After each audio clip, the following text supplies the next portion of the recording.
All right. Hello, and welcome back to Real Seekers. I'm your host, Dale, the Real Seeker. And today we have a very special episode for you guys, something that I've been looking forward to for a couple months now. We have the Great God Debate, and this is going to be a tag team debate. So, two Christians versus two atheists. And the plan is to cover, we're kind of having four separate arguments, two in favor of God's existence from the two Christians, and then two arguments in favor of atheism. Yeah, it's going to be four kind of mini debates is what we're doing here. But before we get into that, let me just introduce the players. On my team, my fellow Christian theist, Travis Worth. Hey, Travis, welcome back. Hey, how's it going, Dale? I'm good. I'm good. What have you been up to? I know you work with Reasons to Believe and that sort of thing. Anything? I do. I work in the apologetics community. Academic wise, I'm pursuing a master's in atmospheric science. So it's in my spare free time that I just have a love and passion for the philosophy of religion. And in particular, I've been doing a lot of reading on the argument from the problem of evil, and so I'm really excited to have this discussion. I know David Russell asked me if I could fill in for him, and I was like, yeah, actually, that would be fun. Yeah, I'd enjoy doing that. So yeah, glad to be here. Awesome. Yeah, and I should just mention what the four arguments are before we introduce. I'm going to be covering the modal ontological argument. Mm-hmm. Travis will be doing a fine-tuning argument or a It's Trent Doherty's fine-tuning of a virtue-producing world. It's specifically related to the argument from evil and sort of like what kind of axiological framework we're going with on the hypothesis of theism. So. Gotcha. Okay, cool. And immediately to my right, as one of the atheists, we have David Johnson from the Skeptics and Seekers. Hey, David. How do? Awesome. Well, I know you've been busy on SNS doing shows. Do you want to tell the audience what have you been up to since the last time you were on the show? A lot of podcasts. About an hour before this one, I did a show with Matt. It got interrupted because of reasons, but we'll finish it off tomorrow, and so it should be on the site. Tomorrow, we are covering the interview with Sean McDowell and Gary Habermas. He's finally completed his big book of resurrection, right. And volume one, right? And so we're covering that. You can join the conversation at skepticsandseekers.squarespace.com. Log in your Discuss account, discuss away, or send me an email, skepticsandseekers@gmail.com. I'm sorry, I'm contractually obligated to say that on every podcast. No problem. And I don't make the rules. And just for the audience, what's the argument you're going to be covering today in today's show? I wish I had taken notes.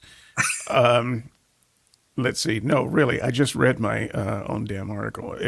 I'm covering Hiddenness. That's it. Not Schellenberg's. So I have my own take on Hiddenness that I had before I ever heard of Schellenberg. So I have tried to resurrect that. I've put it in written form, and so I will go over some of it, probably mostly during rebuttals and open conversation. And so if you really want to dig into my version of the Hiddenness argument, read the notes. Dale will be putting up on the site. All right, awesome. And last but not least, we have the other atheist, Jordan from Reason to Doubt. Hey, Jordan. Oh, you're muted, I think, or we're not hearing you for some reason. No. Yeah, this atheist team is really prepared. We're gonna knock them dead. So the atheists have conceded defeat, at least. But yeah, Jordan will be covering the problem of evil if he can get his audio fixed there. Just maybe play with the settings.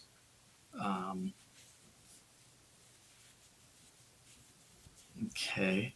Yeah, we're still not hearing you. I don't know. It was working before the show, I swear. But, I will say that you were the one who muted us when you started the intro. It does so that. Are you?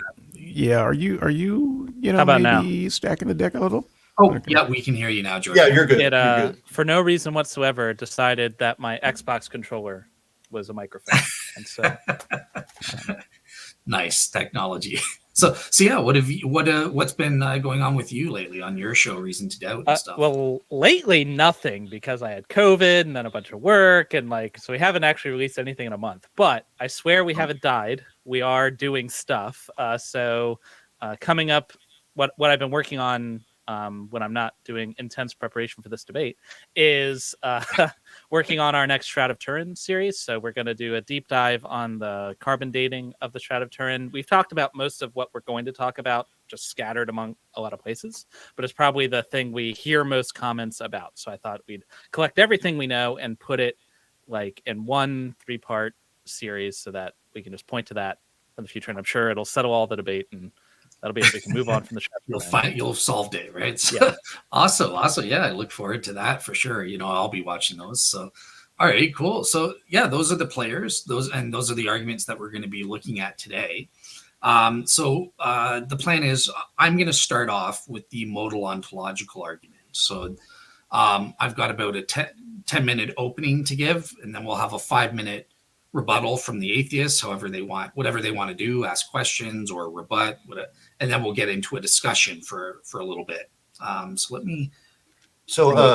Dale, just so I'm clear real quick. So we're going to do our presentation, then an immediate rebuttal, or is that how it's going to work? Yeah, then it's an immediate rebuttal on that argument, and then we open up to discussion on that until we move on to the next argument in about half an hour or something. And Jordan, you're the rebuttal. Okay. Yeah, in case this is news to you, I mean, I don't know. I'm rebutting Travis. Yeah, it's however you guys wanted to cover it. So, are you guys seeing the slides there? Yeah, I see him. Yep. All right. Perfect. Okay. So, first thing to get straight, for the purpose of this debate, we all four of us have agreed to a common definition of God. What is the definition of God for the purpose of this debate? And I've said it can be defined as what a real maximally great being. So outside of that terminology, what does that mean? Well, it refers to a being whose existence is logically necessary, has at least one mind, has the properties of power, knowledge, and benevolence to the maximal compossible degree, and is at least consistent with the essential truths of Christian theism. So it's not saying he is the Christian God. He might be, but the minimal definition is that he's at least consistent with that. So hopefully that's clear as to the definition that we're using here. So what is the modal ontological argument that I'm going to be using? And just to simplify, it's an easy 5-premise argument here. So premise 1, it is logically possible that a real maximally great being or God exists. Premise 2, if it is logically possible that God exists, then God exists in at least one logically possible world or more. Premise 3, if a real maximally great being exists in at least one logically possible world, then it exists in every logically possible world. Premise 4, well, if God exists in every logically possible world, then it exists in the actual world, because the actual world is obviously logically possible. So it is one of the logically possible worlds. Premise 5, if a real maximally great being exists in the actual world, that's the same as saying it actually exists. So God actually exists is the conclusion, or a real maximally great being, whatever term you want to use. So that's the argument in a nutshell. And it's important to note, so just some terminology so you understand. So in modal logic, when we talk about a logically possible world, this is kind of a helpful visual aid, or it's a heuristic tool that logicians and philosophers use to refer to a maximal description of reality. So it's a way that reality might have been. And it's important to note that these don't necessarily speak of something being an actualized world. It's not talking about the multiverse necessarily, or saying like, oh, there's all these worlds actually exist in some kind of Platonic realm, or in terms of like being physical or something like that. It's a maximal description of reality. So it's more akin to a set, like in mathematics. It's a set of propositions that are true or false relative to this world. And I give some examples here, right? So, for example, world one, you might have the propositions, it's true Dale exists. Andy has on a red shirt. Like, see, I prepared for the debate. I've got my red shirt on. And Jordan exists, and Jordan is an atheist. Well, hey, this is a description of our actual world. It's a possible world that's been actualized, and all these propositions are true. But there is another, it's possible that maybe Dale didn't exist. Maybe I was never born, and therefore I never am here wearing a red shirt, but Jordan exists. And maybe to mix things up, Jordan's not an atheist. Let's say he's a Christian in this world. So you get what I'm saying. It's a maximal description, a set of propositions that are true or false relative to our own world. And in terms of logical necessity, when we say something is logically necessary, that means that given the laws of logic are true in that world, then it's necessary that X, Y, or Z exists, that this thing exists. If the laws of logic pertain, then this thing can't not exist. So in modal logic terms, that's the same as saying it exists in every logically possible world, because every logically possible world automatically assumes that the laws of logic are true. Therefore, this thing is needed. A logically possible thing is the same as saying that something's contingent. So it exists in some logically possible worlds, but it's possible that it doesn't exist in other possible worlds where the laws of logic obtain. And then finally, there's logically impossible things. So these are things where it's impossible. It exists in no logically possible worlds because the laws of logic make it impossible to exist. So things like a square circle or a married bachelor would fit into the logically impossible category. Okay, so in terms of evaluating the modal ontological argument, very quickly, the modal ontological argument is a deductive argument. So this means it is truth preserving. And there are two elements, right? So the first place you have to say, is the argument logically valid? That means if we assume the premises are true, does the truth of the conclusion follow inevitably or not? And then secondly, there's the notion of soundness, or I've put it as Richard Feldman says, deductive strength of the argument. So that's where we're arguing, yeah, but in fact, are we warranted in thinking the premises are probably true or not? And if you have those two elements, then the conclusion is inescapable. You have to believe in the truth of the conclusion. Otherwise, you're going to need to deny that one of these things. So the atheist must deny either the logical validity or the deductive strength of the argument. And there are four strategies that the atheists can take here in terms of refuting the ontological argument. They can just flat out deny that the argument is logically valid. They can deny validity through appealing to logical fallacies, like, hey, the ontological argument is begging the question, or it commits X, Y, or Z logical fallacies. Thirdly, you could accept the validity, but deny the deductive strength of one or more of the premises. You could say, hey, this premise is false, or you're not warranted in believing this premise is probably true. And then fourthly, there's the appeal to parity. So these are the four atheist strategies that have been raised against any and all ontological arguments over the centuries. Okay, so looking at the first strategy, in terms of denying logical validity, very quickly, I'll just say that the ontological argument, as I have laid it out, is logically valid. It's been created by philosophers like Alvin Plantinga and Eugen Nagasawa. These are experts. They know what they're doing in terms of creating a valid argument. And so it's just implausible that experts like these would create an invalid argument that's obvious and that sort of thing. Again, I'll leave it to the atheists if they want to challenge that, but it is actually valid. And I'll show the proofs of that in the next slide. Secondly, we have scholarly consensus. Look, virtually all philosophers and logicians, even atheists ones, they agree that this argument is valid. I mean, validity is easy to do. So we have scholarly consensus, even from enemy philosophers and logicians who aren't Christians or theists necessarily. And then finally, we have the logical proof of the validity, where it follows the logical rules of inference. And I won't waste too much time on that, but here's the visual proof in symbolic form, showing that the argument is indeed valid. And it relies on something called axiom S5 modal logic, or if you don't like that, there's axiom S4 plus B, which gets you the same. And here's, again, the proofs on that front. So this is a valid argument. I don't expect Jordan or David to be denying this in the debate, but we'll see. Okay, what about the second strategy, appeal to logical fallacies? So these fallacies are just common errors in reasoning that apply either to the inference made from the premises to the conclusion or to the premises themselves.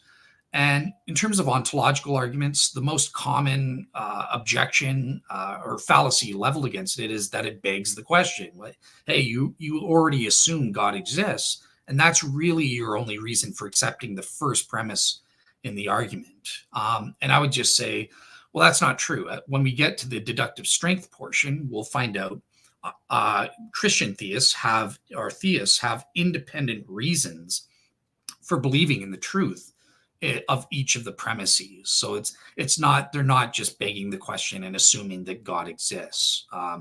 So yeah, I'll leave it to the atheists if they want to say that there is some kind of fallacy that we're committing, and we'll deal with that.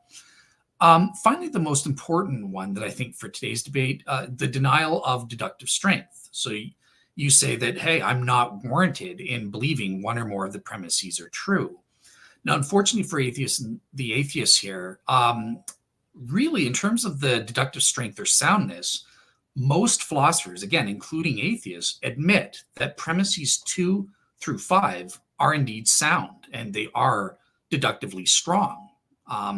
It's really all the debate today is about premise 1, that possibility premise. Is it logically possible that God or this real maximally great being exists or not?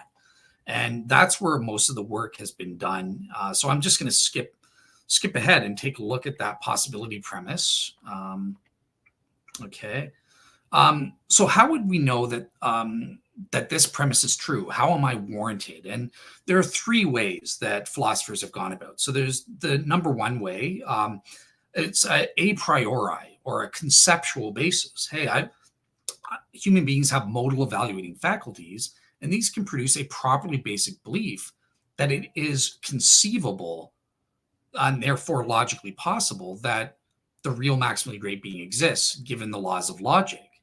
And if that's a warranted, produces a warranted true belief that, yeah, it is possible that God exists. And there, once you get the first premise off the ground, the other premises follow through with it actually existing in this world. There's a second way, which is what philosophers have been working on since the 1970s with Plantinga's argument, is bottom-up objective arguments. Arguments from like Robert Madoyle's perfection argument, or Joel Schmidt has his argument and stuff based on objective reasoning to infer the truth of it. But I went with a third strategy here, and that's Dr. Eugen Nagasawa's brilliant version of the argument. So you notice I'm not arguing for Alvin Plantinga's maximally great being. I said it's a real maximally great being. And that definition is slightly different. It's not necessarily arguing for omnipotence, omniscience, or omnibenevolence, although it is consistent with that. But as a minimal definition, it's just saying, look, it's arguing top down that by definition, this being is a logically necessary being that has power, knowledge, and benevolence to the maximal possible degree, whatever that degree is. So this is premise 1 is true by definition, right? It can't be false because it's saying whatever is logically possible for these properties together, that's what the real maximally great being is. So that's the brilliance of Eugen Nagasawa's top-down approach in terms of arguing for this. It's possible by definition. So yeah, that's the approach I took in this debate, kind of thing. So yeah, the premise is self-evidently true. Okay, one thing, I'll skip over this, but there is one way out of this. So you could deny perhaps that this real maximally great being, it's inconsistent with Christian theism. And I kind of respond to that. So in terms of having maximum power, well, the Bible, I think, represents Christian theism. This does say that God has maximal power. Whatever that maximum degree is that's possible, he has it. Describes him as being almighty. It says, look, nothing is too hard for him to do. With God, all things are possible. Maximum knowledge. Does he have the maximum knowledge? Well, the Bible again says God knows all things. Great is our Lord and abundant in power. His understanding is beyond measure. And he knows everything. Maximum benevolence and goodness. Yes, there are over 92 passages I could have quoted here, and the Psalms are filled with grateful praises in that. And in the Bible, it represents God's benevolence as being akin to, represented by and reduced to agape love, which God has for all human beings. So yeah, biblically speaking, God's love is identical to his moral goodness and benevolence. So yeah, there's no doubt the Bible does teach that God is maximally benevolent and loving and good and righteous. In terms of the logically necessary existence, so the Bible doesn't it's written before modal logic exists. So it's not talking about necessary and contingent beings. It's not a philosophy text, but I would argue it does speak of God's aseity. And God, that means God alone exists, ase, meaning he alone is sufficient for everything that exists is explained through him. He created everything. He is the creator and sustainer of everything that exists, and only he exists independently of everything else. So the Bible does teach that that's kind of akin to saying, well, hey, he's not contingent on anything. Therefore, he must exist in every logically possible world because he's not contingent on anything. Okay, so one thing I'll raise here quickly. I don't know how am I doing on time? Am I over time, or if someone was timing me, or okay, I was not timing you, so I don't know. I'm not sure either.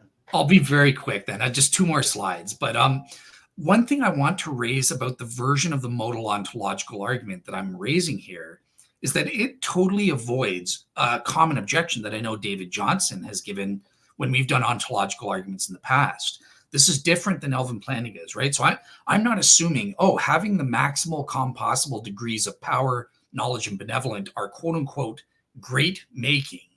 I understand I use the term, he's a real maximally great being, but that's just a label. I could call it a Jim Bob Jones being if I wanted to. There's no assumption that these properties are great making. So there is no evaluation of these properties. I'm just telling you, God equals these properties.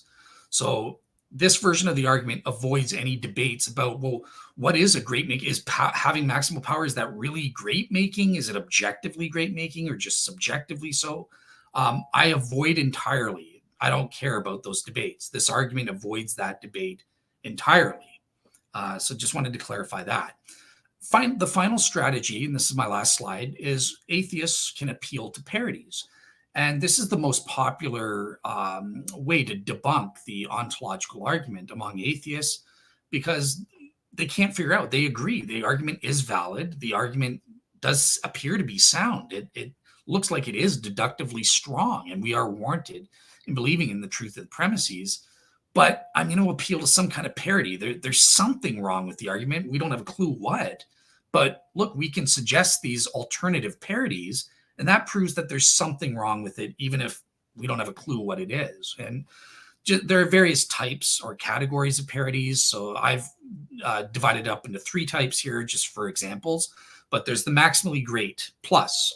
So the maximally greatest possible island parody, which was the first parody, right? Or the greatest possible pizza that Victor Stenger gives. And these kinds of parodies obviously fail for a couple of reasons. But one is that some of these things are just contingent by nature, right? Or it's impossible for there to be a greatest possible island because you have to ask, well, what are the properties that makes an island the greatest? And this is where you get into those evaluational issues. Well, what equals great making versus not great making and stuff like that? Again, these parodies are totally irrelevant to my modal ontological argument. So if the skeptics raise something like this, it's not going to work.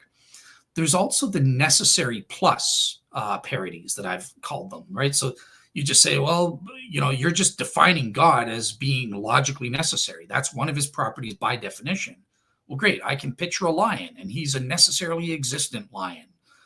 Therefore, given the rest of the premises 2 through 5, based on axiom S5 modal logic, you should believe that there actually is this necessarily existent lion.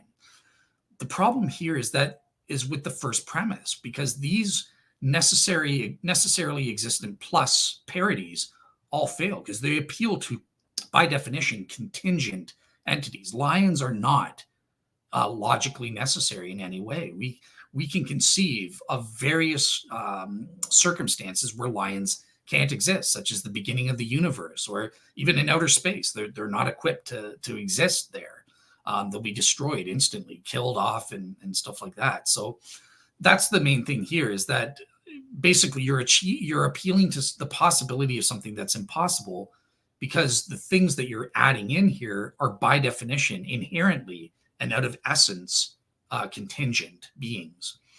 And then I threw in an example. The other type is the canceling on ontological arguments. So things like reverse ontological arguments or anti-ontological arguments. And I threw in T-Jump's magical pineapple parody. So one of the worst things I've ever heard when I did my debate was T-Jump, but he just defines a magical pineapple as basically, it's the same as a real maximally great being, but it's deficient in that it lacks all knowledge and consciousness. So it's God, but except he's not conscious and can't be conscious, and that sort of thing. So this is what philosophers call a quasi-great being parody, basically, where it's the same as God, but it has some kind of deficiency, either in lacking a property altogether or lacking the maximal degree of that property. And I would just say this is total nonsense on T-Jump's part. I know Jordan and David will offer much better than this, but think about it. In terms of the way I've labeled my argument, T-Jump's parody is destroyed just by virtue of the fact that he exists, because human beings exist and they have compossible degrees of knowledge, power, and benevolence. So it's not, this pineapple doesn't exist, or else it would be impossible for any being to have any compossible degree of these properties. So we can, and obviously as we construe, we can build up a case and say, well, we can imagine being maybe an alien that has an even higher degree of these things. And I think it follows from there, given the modal continuity principle from people like Josh Rasmussen. Look, there's nothing that would prevent us. Once we can conceive of some compossible degree, the maximal compossible degree is the simplest explanation and is coherent and makes sense. There's nothing that would say that it's impossible that a being could have whatever the maximal compossible degree of power, knowledge, and benevolence is. So yeah, I think that these parodies fail, but I will shut up. I hope I didn't go on too long past 10 minutes, but yeah, thank you. That's my presentation. Over to the atheists for their 5-minute rebuttal. 5 minutes. Let me pull out my timer so I don't go over. Okay, so as we were talking beforehand with Dale, this is my least favorite argument from theists, but I'm going to do my best to address it anyway. So I don't know that I would necessarily agree that God is logically necessary. That's a coherent concept, but I understand that's the definition that the Christians are putting forward. Obviously, if I thought God was logically necessary, then I'd be a theist. I do think that there's a little bit of in the rejection of the necessarily existent lion. Dale said that doesn't work because lions are contingent. Well, sure, most lions are contingent, but not this one. This one's special. It's logically necessary. Why? Because I said so. Because that's a definition. Because I've put forward this definition. Why do the Christian get to put forward a definition we just have to accept? But this logically necessary lion, it's not allowed. Why? By what? But by what virtue would you do I not to get to have that same right? Right? Not that I'm making that a thing, but I don't think that's a good objection.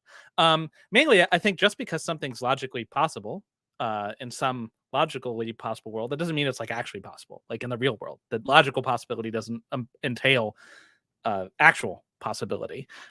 It may be possible that it's possible, right? But we don't know that it is, in fact, actually possible. It's conceivable, at least to me, that a deity could be necessary in one world, but not necessary in all worlds. It would depend on the features of those worlds, right? By putting in your definition that it is a real, maximally great being, that could conceivably vastly limit what your God could be, because you're saying whatever the maximum features can be in reality. Well, I don't know what those maximum features are in reality. They may be very, very far short of the God described in the Bible. I don't know what they are, but I think that by just saying, well, it's real and it's maximally great, the mind is naturally going towards the God described in various religions, but that may not be coherent, right? But leaving all that aside, let's just say that the logic of the argument is sound and everything works. It's great. Okay, let's work it in reverse. Let's imagine that it's logically possible that there is someone in some possible universe that knows God does not exist. Let's call it a no-no. Okay, this no-no knows that God doesn't exist in their possible world, and if they know that God doesn't exist, then that means God doesn't exist there. In order to have knowledge that the thing you believe must be true, right? But if God is logically necessary, it's a logically necessary being, it must exist in all possible worlds, but it can't exist in the world where the no-no exists. Since it can't exist there, it can't exist anywhere. Therefore, God doesn't exist. Now, it seems like this is based on the exact same logic as the modal ontological argument. It doesn't seem any more or less plausible on its face as that one. I don't see any particular reason why we should prefer to allow a logically necessary deity versus this person who just has one feature, that they know God doesn't exist. So it doesn't seem like there's any compelling reason to prefer one or the other. They both seem to work off the same logic, and yet they are in direct contradiction to each other. They cannot both simultaneously be true. And so if the logic allows for two simultaneous arguments that are mutually exclusive, then the argument clearly doesn't work. That's only 3.5 minutes. David, do you have anything you want to throw in? You're muted. Yeah, damn you for taking away the only note that I took on this. So, I would say that my biggest objection to the argument is lack of definition. Maximal, it's much too vague. As was stated, maximal doesn't mean omni. It doesn't mean all. It just means the most that's possible in that setting. And so what is the maximum amount of good that a being can have? A human could have the maximum amount of good that it's possible for a being to have. We don't even need to posit a God. A human could have the maximum amount of power that a being could have. And so you're not actually defining how much knowledge and how much power and how much good your God is by using the word maximal. And so I would say that maximal is a minimal definition that allows you to import a lot of things in it that still have to be sorted out. All right, awesome. Yeah, so thanks. Travis, I don't mind just getting your take quickly as well. Well, so I think it's a really good argument, and I really appreciate, I think the valuable insights. I think you got some good feedback.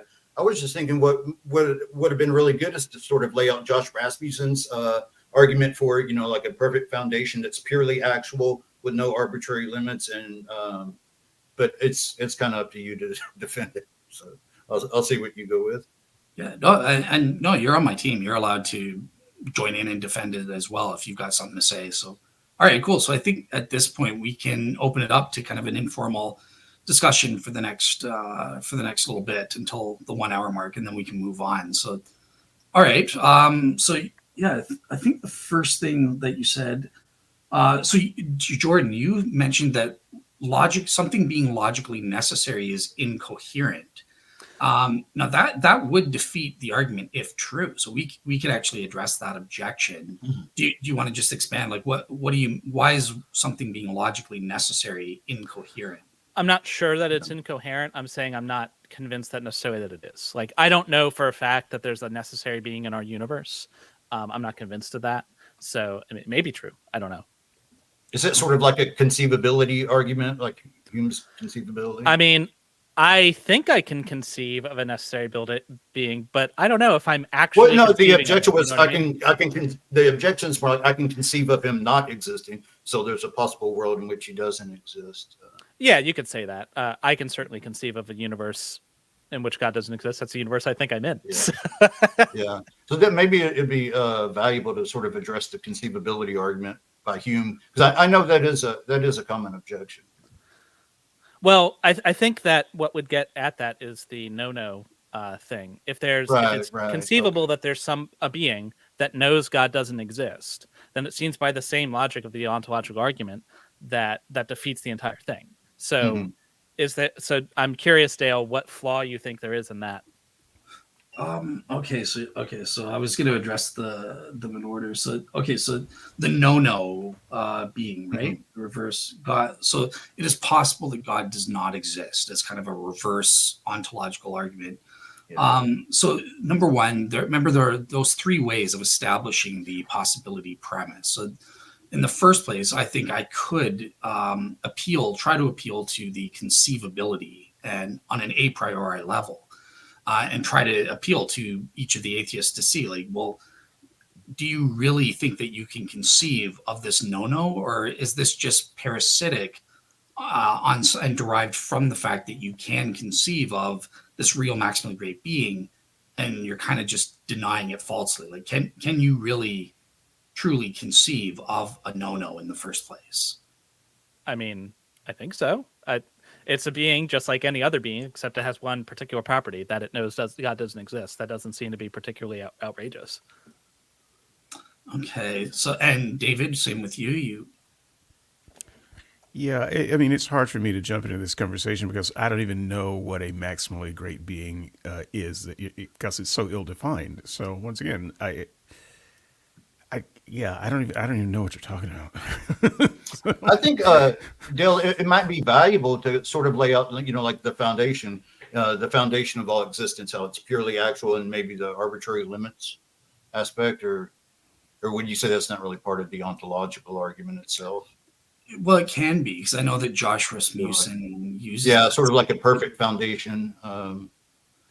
Yeah. I'm trying to remember offhand his argument and stuff like that from perfection, right? So there's that modal perfection argument that perfections only entail perfections and positive properties.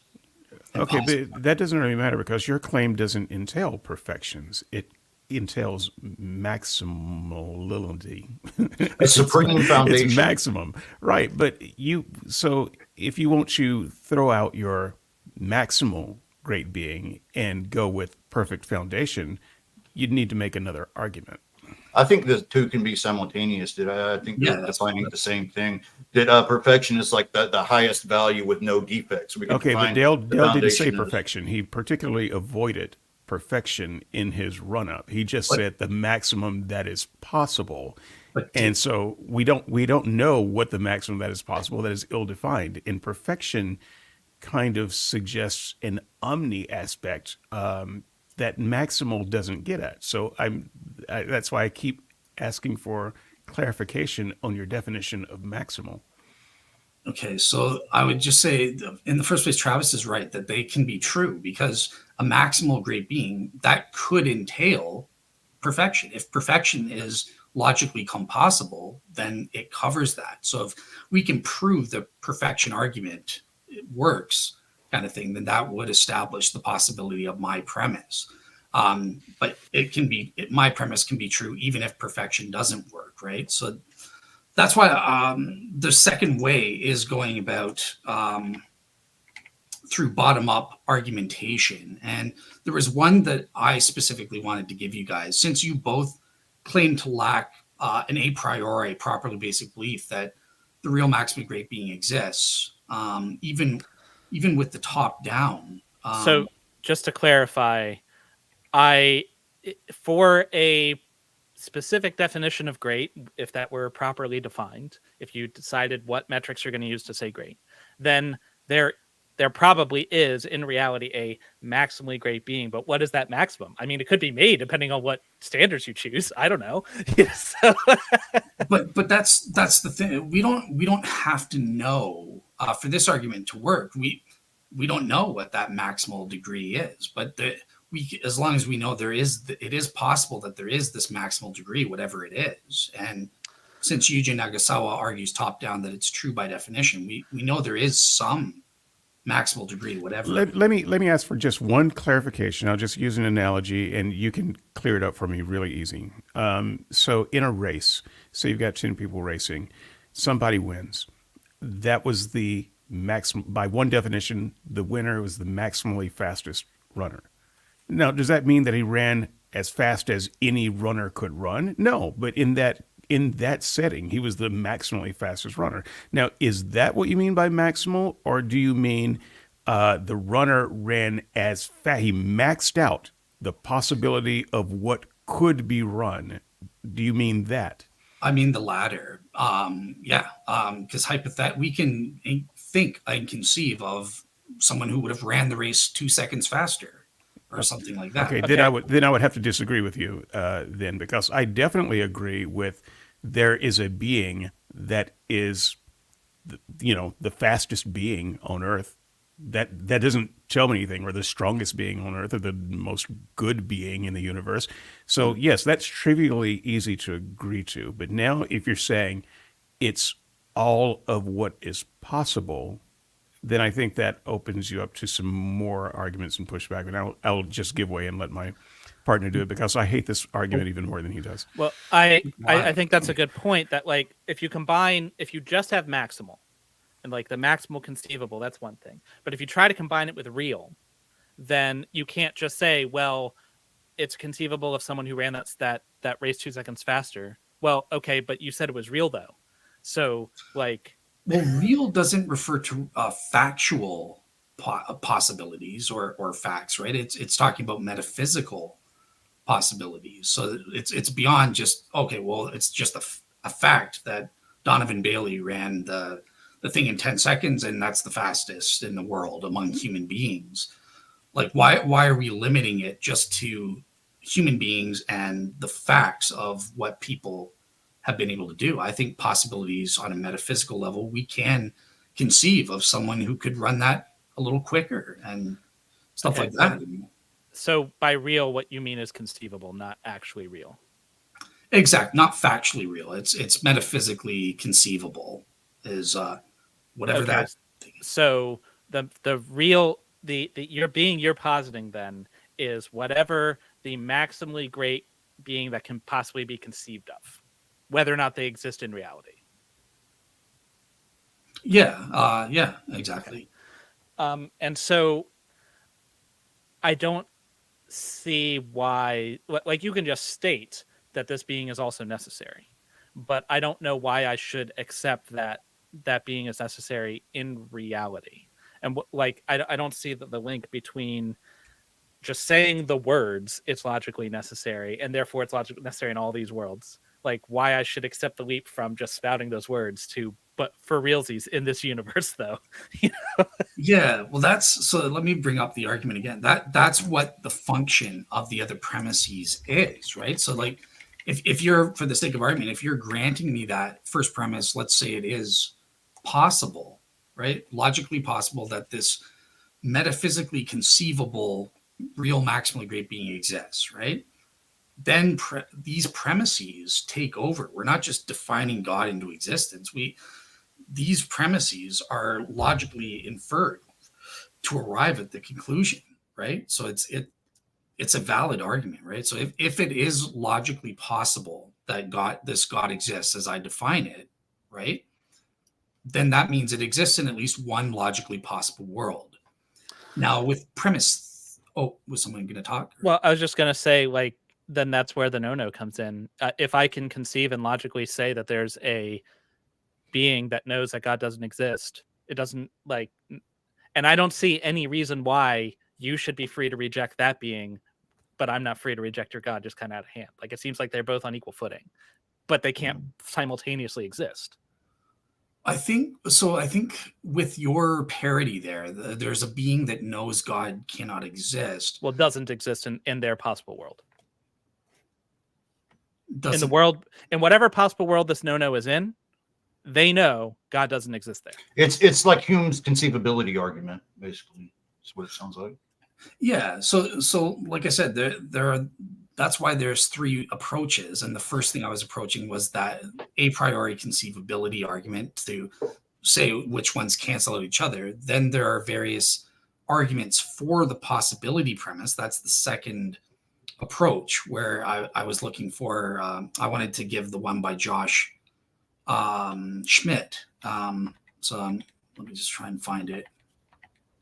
Do you mean Joel Josh Schmidt. Rasmussen? Oh, Joe Schmidt. Okay.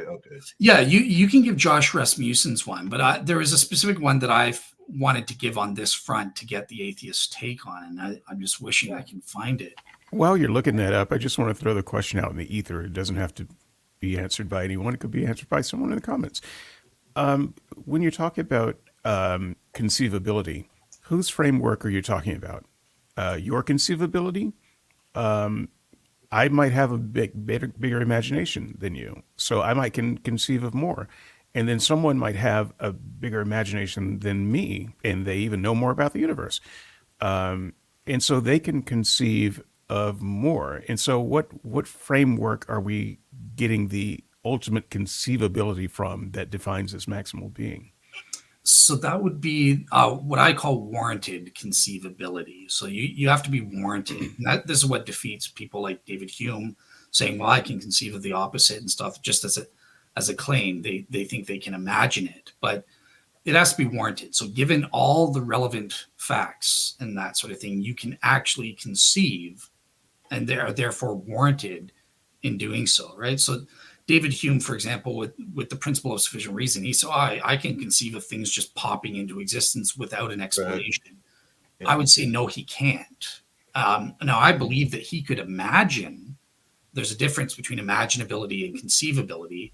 He could imagine an ice cream cone that, all else being equal, it appears like it just pops out of nothing. But in terms of warranted conception, I would say he's not actually conceiving properly of that. Okay, so he can't prove it, but can anyone prove their conception of a God, a maximal being that's there? Because honestly, I can't conceive, and this again is my lack of imagination, I can't conceive of an all-good being. I don't think, if you're a being at all, I don't think that's possible.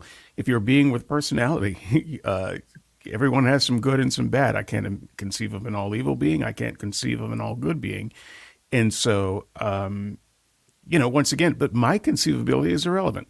Maybe yours is better, but at some point you're saying that the conceivability is more than imagination. And so at some point you have to prove that your conception is possible, don't you? Yeah. So this would be why, well, you don't have to prove it for yourself in order to know, right? So that's why on the a priori argument, that's why I just kind of appealed to you and Jordan, and I kind of just have to ask, like, be real here. Don't just try to win a debate or something like that. Are you saying you really can't conceive of this being, or you can really conceive of this? You know how many hours we have spent talking about this, Dale. I can't conceive of this being.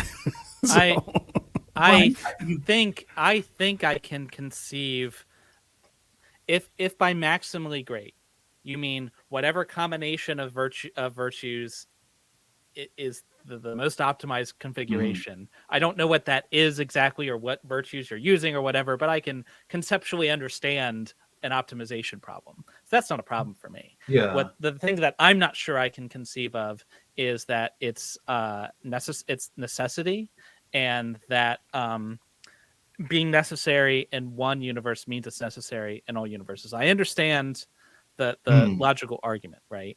Mm-hmm. But I just don't know that we're justified in saying because it's possible in some logical world that means it's possible here too. There's all kinds of things that are possible in these crazy worlds. I was going to get to that. Well, I kind of wanted to piggyback real quick on what Jordan said, and I'm wondering if, and this is more of a question, can the atheologian just be skeptical of S5 logic and just say, I'm not sure, because it's sort of assuming S5 logic, and I'm wondering if someone can just be skeptical of that modal logic itself. Okay, I don't know about that, but I would say that once again the problem is almost a bait and switch definitional kind of thing, because I could agree with what Jordan just said if we're just optimizing the dials for whatever optimal for that characteristic is. However, that changes the moment you start plugging in what you mean by those things. So, sure, I agree that there could be a maximally optimized, loving being. But now that means that he loved you so much that he killed his son. Now I don't know what you mean by love anymore, and I retract my answer.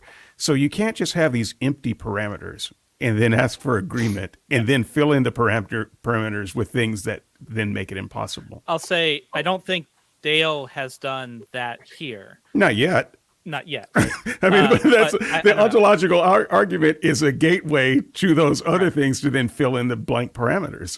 Yeah, I concur. I don't think it's been done, but I often see it done where they're like the cosmological argument is another common thing where they're like, it's just a necessary first cause, and like, okay, we got there. So anyway, here's all the things I know about this cause. It's like, well, there's a huge gulf there, you know?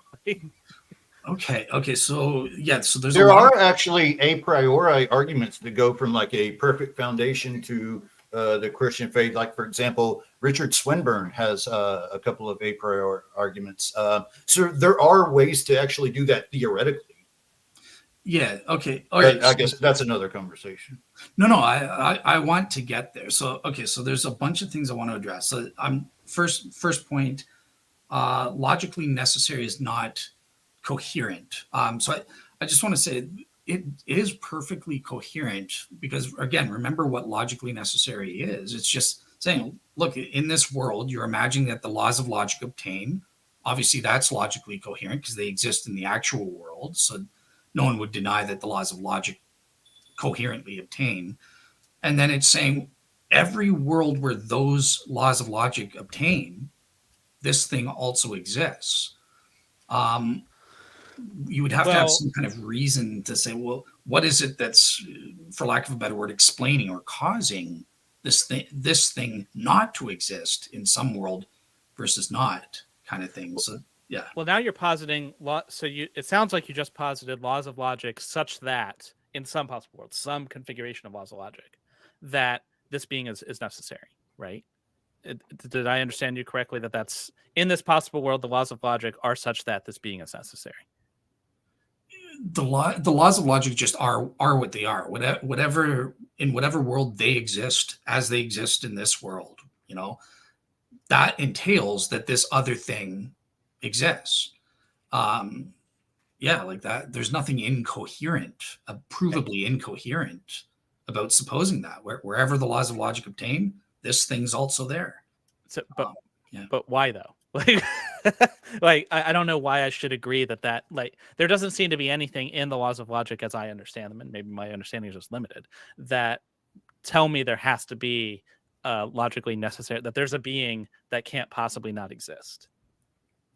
Right. So it's not on us to explain. I could explain why, kind of thing, but we don't. The modal ontological argument that I gave, we don't have to explain why. We're just saying, look, it's coherent, whatever the why is.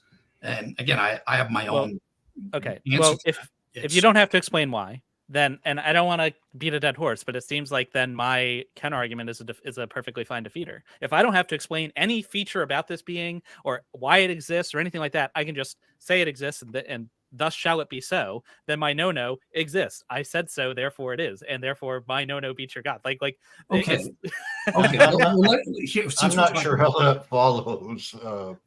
Well, it seems like I'm doing the same thing you're doing. Like, I don't understand why you get to play by one set of rules, but I have to play by a different set of rules. How come you get to posit your God is logically necessary, but my no doesn't get to it? My no, which is far less. I'm positing way less. I thought that was kind of addressed with the conceivability response. So. Well, I mean, he asked if we could conceive it, and I think I can. Like, I feel like I'm conceiving it. He can disagree, but.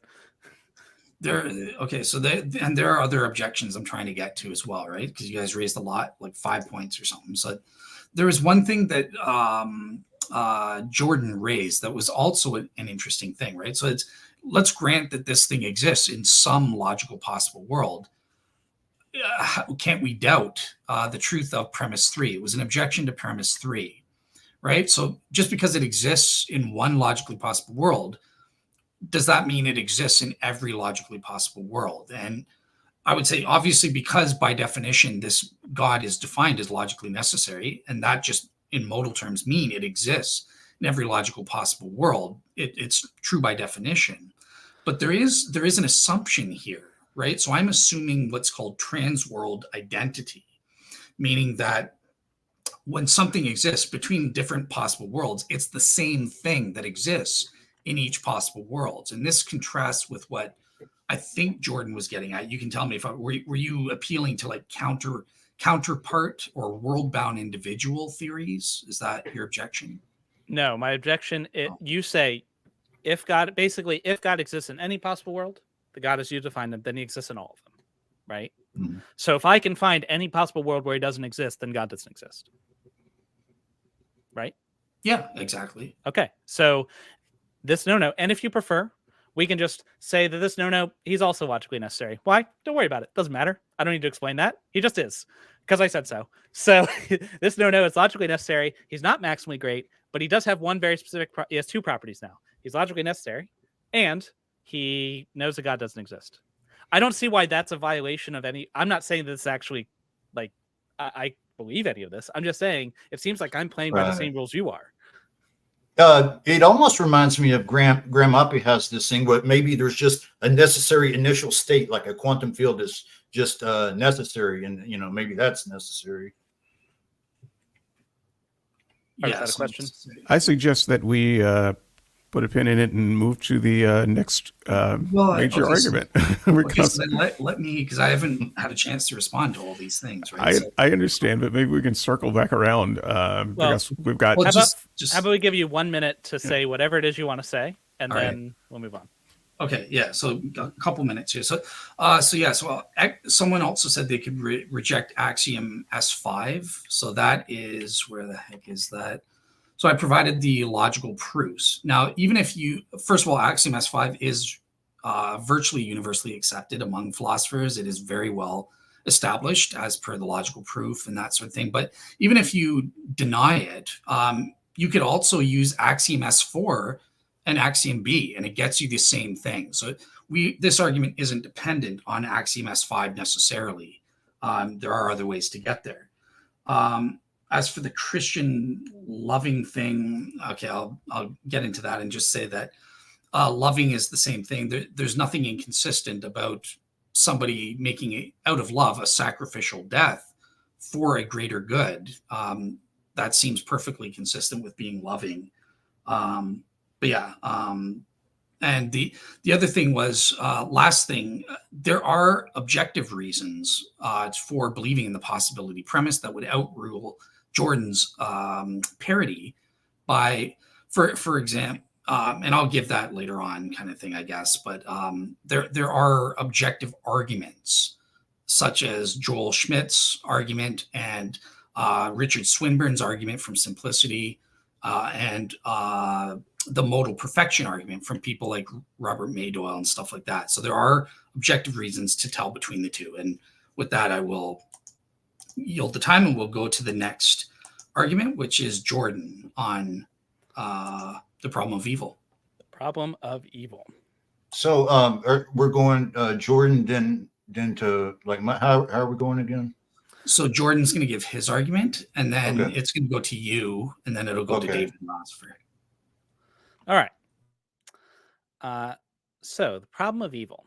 Somewhere in the world, a rabbit huddles in their hole, their children wailing in fear as wildfire roars around them. They die in pain and terror, not understanding why.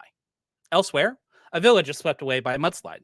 The people clutch to cover on high ground, watching helplessly as their loved ones drown in mud and slime. Somewhere else, a child is born with a terrible disease. They live a short, agonizing life and experience relief only when they die at the ripe old age of 5. Scenes like these and countless more have been repeated over and over and over again, year after year, decade after decade, century after century, for as long as life has existed on this planet. Pain and suffering that seems to all appearances to be utterly senseless, to have no point, no greater purpose, no redeeming qualities. So why, if the world that we live in is watched over by a very powerful, benevolent being, is it like this? This is the problem of suffering. While some suffering might be necessary, perhaps serving to bring about some greater good, the world we actually live in is full of monstrous evils that seem to all appearances to be utterly gratuitous, serving no purpose whatsoever, and yet they happen. How could a loving being watch all of this pain impassively, uncaring or unwilling to do anything about it? If you want it more formally, you can express it like this. Premise 1, God is omnipotent or omnibenevolent, or if you prefer, just very powerful, very benevolent, extremely powerful, whatever. If this God is that powerful, then God is capable of preventing gratuitous suffering if it chooses. If the God is benevolent, then it would wish to prevent that gratuitous suffering. So therefore, if God exists, there would be no, or at least there would be very little, gratuitous suffering. There is, however, probably gratuitous suffering, therefore God probably doesn't exist. I say probably because one common counter-argument to this is that humans don't possess perfect knowledge. And so maybe God has a plan such that every instance of suffering is somehow serving a greater good. We can't see the connections because we're not God, but we don't know that they're not there. That may be logically possible, but just doesn't seem likely. What greater purpose is served by an animal dying of disease painfully thousands of years ago with no one around to see it, to know it even happened? What purpose did that serve? What purpose could it even conceivably serve? Thus, while we may not be able to say with certainty that no evils are gratuitous, I think we can conclude that the evidence points strongly towards at least some of them being so. And if there's even a small number of gratuitous evils, that's enough to show that there's not a supremely powerful, supremely perfect, or loving being watching over us. Now, there are other common objections. Maybe it's free will. Libertarian free will, it's said, is such an unparalleled good, but having free will requires that people are free to make evil choices, so sometimes people suck just the way it is. There's a lot of ways to respond to that. It's not clear that free will is so good that it's worth the tremendous suffering that it's meant to explain. But even if it were, if you or I were to stand by and watch an act of unspeakable horror be inflicted on another person when we had the power to stop it and we just did nothing, we would rightfully be castigated for that. Why should I be held to a higher standard than God? Even aside from that, if you bought that God, because of free will, has his hands tied, he just can't intervene, it's tough. What does it have to do with earthquakes, droughts, mudslides, hurricanes, lightning strikes, plagues, parasites, on and on and on the list goes? Why are all of these things, these completely natural things, necessary just so I can choose whether to have ham or bacon at lunch freely?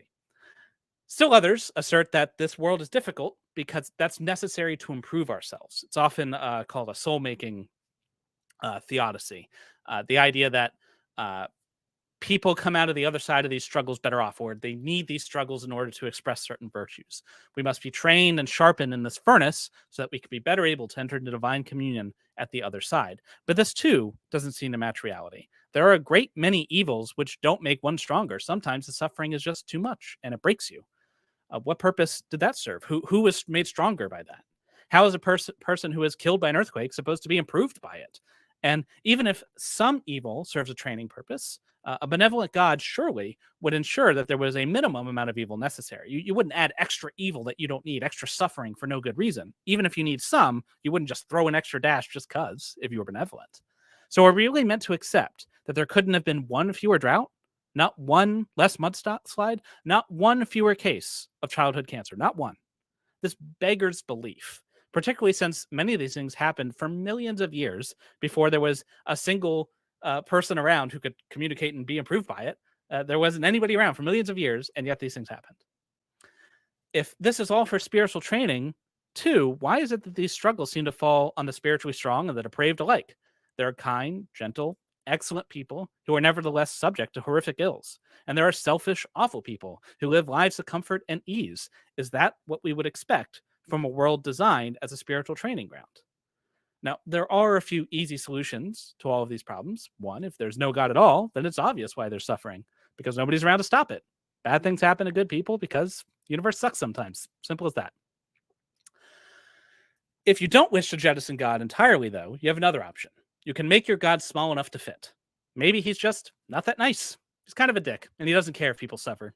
That fits. Maybe he's just incompetent. He tries his best to fix things, but somehow he just makes it worse. Golly gee, he's doing his best, You're free to do that if you want. Of course, if you did that, you'd be conceding the debate. So if that's the path you want to take, feel free, and we can move on to the next debate. But if not, I look forward to a satisfying reason why this world of ours that contains horrors enough to chill even the most stalwart soul, why we should accept that this world is looked over by a benevolent being. All right. So Yeah, Travis, well, yeah, I was going to say, I thought that was really good. And I think it's valuable because it sort of highlights some of the concerns with the problem of evil. You know, we have natural evil, and, Darwinian evils, pain and suffering, and how I want to agree. I don't think free will justifies horrific suffering. I don't even think a globally best world really satisfies the horrific suffering that goes on. But I am going to leave it to you, Dale, because I actually addressed all of these in my presentation. So my presentation is basically a response to all this with an argument in it. So I'll let you handle this one, and I'll handle it in my opening statement. Okay. So yeah, I guess when it comes to the problem of evil, essentially my response is going to be kind of similar to what I'm going to say to David and the hiddenness of God. So I've provided what I call the Molinistic defeater. So I think that providentially God has middle knowledge, and this allows him providentially to obviously use all of these evils for the greater good. What would this greater good be? A possible one would be within the Christian context, is saving as many free will souls as possible in the end, right? Bringing them into that final state of salvation. And in order to achieve that result, it does require a free will response on the part of human beings and that sort of thing, right? So it's not possible to achieve that result unless people freely choose to meet the conditions for salvation. And God, in his ultimate providence, he might know what circumstances, which would include his permitting evil to become actualized, would lead to that maximum number of souls choosing to be saved in the end. That's kind of my defeater. It's not a theodicy. I don't have a burden of proof here. I'm just providing it to the atheist who has the burden of proof here, to Jordan. I guess so. I would want to leave it to you. Like, how would you disprove this as a defeater? Wouldn't this explain why evil could be permitted if it's true that it leads to this result? I don't need to. I don't need to disprove it. I'm not making the logical argument from evil. I'll concede that perhaps you could. It is logically perhaps conceivable that there's some extremely esoteric and obscure plan behind it all. But I'm saying that just doesn't seem probable. If I have to assess the world we live in, and I have two explanations. I have an explanation that the world we live in looks the way it does because there's no one managing it, or that there is someone managing it. There's an ultimate plan, and all of these evils serve a greater good. That just doesn't seem to match the world I'm in. Like you said, it's to the purpose is to save the maximum amount of souls. Okay, fair enough. Perhaps I could see why some amount of suffering might be necessary. Perhaps I'll concede that for the moment. For the sake of argument, let's say that's the case. But all of it? Really? Like, and the volcano that erupted and burned a bunch of people in Hawaii, that was necessary to save souls? Like a child who gets a insect plants eggs in its eyes and it burrows its way out, that was necessary to save souls? And we couldn't do it with any less. That's not a logically like rigorous argument. I can't prove that's the case. It beggars belief that not a single one, he couldn't intervene one more time. You know what I mean? Well, one aspect. I'm sorry, Dale. No. I'll respond after. Okay, I was going to say that one aspect, that I'm going to touch on when I do my presentation is that a lot of this comes down to axiology, like what kind of value theory, what are the God justifying norms to permit evil? And so I think that's when I go through my argument, that's the first thing I'm going to go over. Then I'm going to go globally, and then for every individual human and animal and everything. I'm just sort of holding off because that's basically what my presentation is a response to that. So my response to this is we do have actual empirical proof that things like the butterfly effect or chaos theory and stuff like that, right? The seemingly minute little trivial things can lead through cause and effect chains to major outcomes that were totally unforeseen by us or we would never even imagine these things coming about. So that is true. That's the finitude of the human brain is true. And if we add the extra dimension of over all of human history, not just at a given time, but God knows how all these causal chains will interact with each other over all of human history, I would argue that we just have no right. It's an equally probable thing that, yeah, every single thing that happens is necessary to achieve that result. And it would take, I would think that you would have to meet that burden of proof. If you're going to claim that it's not equally probable that this world with all of its things versus another world where everything minus one bit of evil happens, you're like, how would you know what all of those causal things would equal? Like, can you tell me how many souls get saved in this world versus another world where that evil act is taken out? We just don't know. I can't contain myself. Sorry. Just go ahead. No, one interjection. So you're saying it's necessary for me to be an atheist? No, but I'm interested how you got there. Well, because you said that every bit of evil that was allowed is necessary to bring about the maximum number of souls saved. Now, normally when we argue this privately, I argue against the idea that you know anything about what God's motives are. You've just invented that he wants the maximum number of souls, voluntary souls saved. I'm not going to argue that because we've been down that road many times privately. So I will just go there. Here, if you are saying that everything that has happened, including every little evil in the butterfly effect, has happened to bring about this goal, then I have to be an atheist. Yeah, and I would say what I was going to say is very similar to that in the same vein. I'm not convinced. I'm not calling you a liar. I want to say that, and I'm not trying to say that I know better what's in your head. But it seems to me that the actions that Christians have don't match this belief. Because if every single act of evil, if every single bit of suffering is necessary to bring about the greatest good, it seems like you should celebrate when someone gets cancer. Because it was necessary, it's going to bring about better good. When an earthquake comes and destroys a village, that is a good thing. It must be. It must be because God desired it. So why don't you celebrate? Now, I know why you don't, because you're not a douchebag. Like, of course you don't. But it seems like you should. Go ahead, Travis.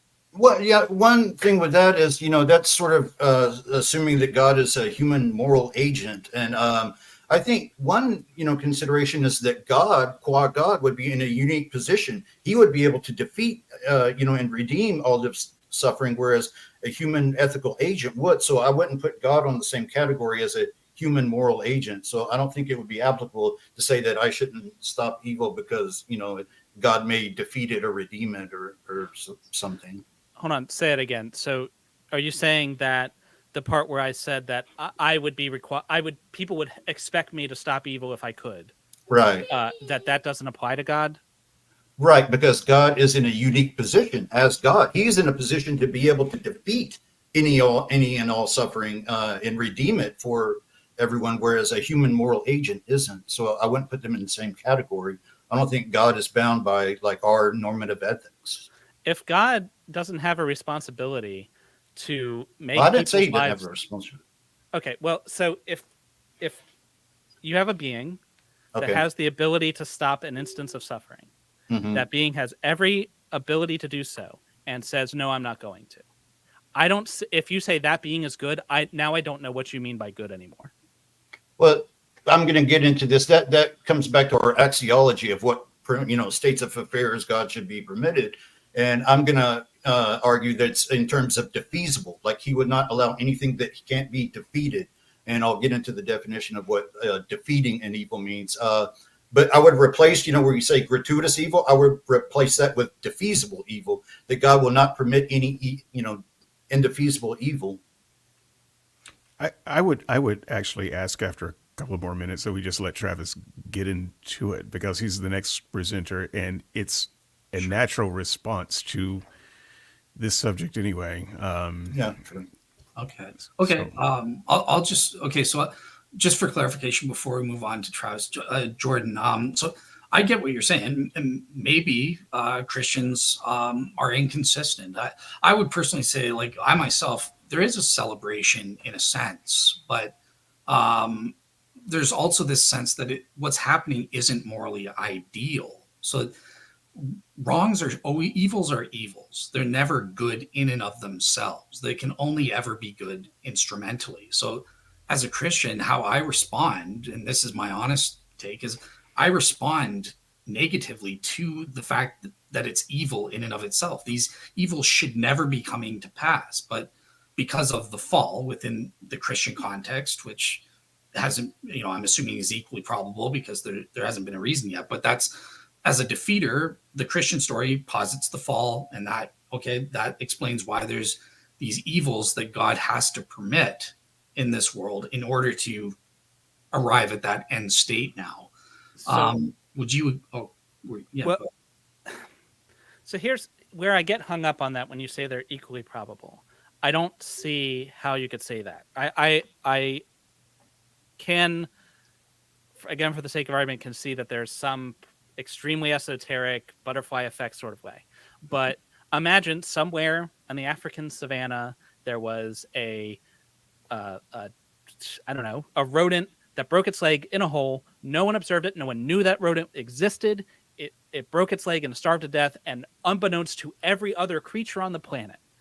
Now, maybe that evil led to some greater good, but it seems just completely implausible on its face. And so I would think the burden of proof is on you to show somehow why I should accept that. It just seems to fly in the face of all reason. Even over time, though, because again, no one's isolated, right? Organisms are going to be reacting to that thing, and again, over time, one thing leads to another, and then 500 years from now, maybe that led to someone saving their soul. That's not ridiculous. Again, maybe, but really, I don't know. It's just more than I can possibly swallow. So, look, before we go into Travis, I actually have a question for Dale here that I don't think I've ever posed to you privately, so I'm just going to toss it out here now on this subject. It's what I think of as the time traveler dilemma for a Christian, and I've heard this expressed in a few different contexts, and so I express it to you in this one. So you're saying that everything that happened is a part of God's tapestry to bring about the greatest number of souls, but suppose we develop the ability to time travel, and we could go back in time and convert Hitler to Christianity so that he didn't kill the 6 million Jews. Is that a bad thing? Would God not allow that? One person who was caught in a crossfire, just an innocent person in a shooting, if we could do the time traveler and go back and just push that person out of the way so that nobody is harmed, would God not allow that? How does your argument deal with the time traveler dilemma? So two answers. So one, I'll be cheeky. Time travel is impossible. I believe in the A theory of time. You can't. There is no back in time to travel to. But if there was, for the sake of argument, how would I answer that? So in this case, God's providence would apply to a multiverse. When you travel back in time and you change something, you're creating an alternate universe. So there's now two universes, the original one and this one. And on that case, God may permit me to change stuff because overall, the greatest number of souls across the multiverse may result in my going back in time and changing something and creating an alternate branching off universe or something like that. So yeah, the answer is we don't know either way. I can go back and do what I want, kind of thing. You're kind of cheating by creating a multiverse in going from the spirit of the time traveler dilemma, which is someone changes something, someone goes back in time, and instead of me becoming an atheist, they convince me that no, Christianity actually is true. And so I stay in the church. What you're saying is, no, that couldn't happen in this universe, because in this universe, for God's plan to happen, I have to be an atheist, and therefore God would kill the time traveler. Yeah. So answering simply in the spirit of what you're trying to ask, I don't believe it's possible, but if it is, I would say no. Yeah, that would be diminishing the number of souls. So okay. All right, that's cool. Clarification. Thanks. No problem. Over to Travis for his argument. You're muted, by the way. You have the slides that you can do as well as I go? Yep. Okay. I'll just tell you as I get to them, if that's all right. Absolutely. Okay. So I think with this argument, it's important to mention that this is going to be teleological and that it looks forward to the fulfillment of God's promises to explain present evil rather than the more Augustinian view of looking back to the fall for the explanation. It's a datum that a world where the highest virtues are displayed is a world with great value in it. It follows that an omnipotent, omniscient being would have strong reason to bring about such a world. The axiological framework we go with is going to be very important here. My axiology is going to be based on the Dionysian principle that states that goodness is of its very nature diffusive. In other words, goodness brings about more goodness. It spreads. This framework also follows what Chisholm coined the defeat condition. Now, as it got brought up, there are different axiologies employed when considering the God-justifying norms of evil. One of these, in fact, that was used is called a necessity condition. Just briefly, the necessity condition rests on the normative belief that a morally good person always minimizes evil so far as they can, and so authorizes evils only when necessary. For example, when it is impossible for some reason to prevent the evil. An example of an evil being justified on the necessity condition would be, if preventing the evil would cause something even worse or would stop the forthcoming of a greater good that somehow outweighs the evil. Then there's what Roderick Chisholm has coined the defeat condition. So if you want to go to that. All right. Add to stage. So this is Roderick Chisholm, right? Yes. Okay, Perfect. I didn't bring that up. So You want me to hold on? okay, so yeah, there you go. Okay, in his essay, The Defeat of Evil, Chisholm explained that an evil is defeated when it is integrated as a constitutive part of a valuable composite whole that not only outweighs the evil, but could not be as valuable as it is without the evil. In that instance, the evil remains evil in its own right, but it is defeated since it is made to be a good-making, non-regrettable part of an organic whole. And so that's going to be defeat condition. Let me go back to my slide. Which one? Okay, you can just leave that up. So my proposal is that instead of the ordinary ethical necessity condition following Roderick Chisholm, John Schneider, Trent Doherty, and others, I propose that God's only moral obligation in authorizing suffering is to meet the defeat condition.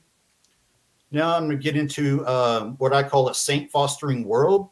And that's the idea that if there is a best kind of world, we would expect that kind of world given theism.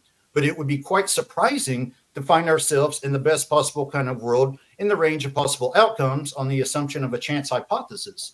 God, who seeks value, would be expected to create a world where the highest virtues can be produced, such as courage, compassion, kindness, generosity, benevolence, mercy, tolerance, honor, truthfulness, trustworthiness, responsibility, diligence, helpfulness, gratitude, and especially empathy and forgiveness, which are among the highest manifestations of love, which is the highest of the virtues. So with this value-driven approach, the fundamental assumption here is that how one responds in life is more important than what happens to one, and that the best kind of life is one exemplifying the highest virtues, and the greatest of these is love. I would propose that the best way to judge the moral value of a world is how it exemplifies the highest virtues. What God can be expected to want is a world in which the highest virtues are displayed.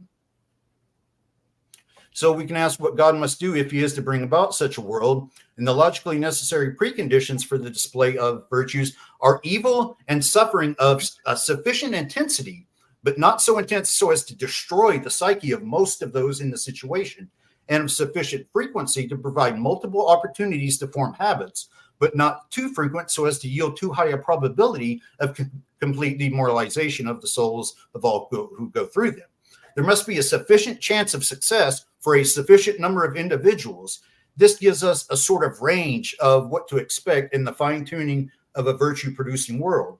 So if you want to go to the 1 through 9 option. All right. Okay. Let me know when you have that. There you go.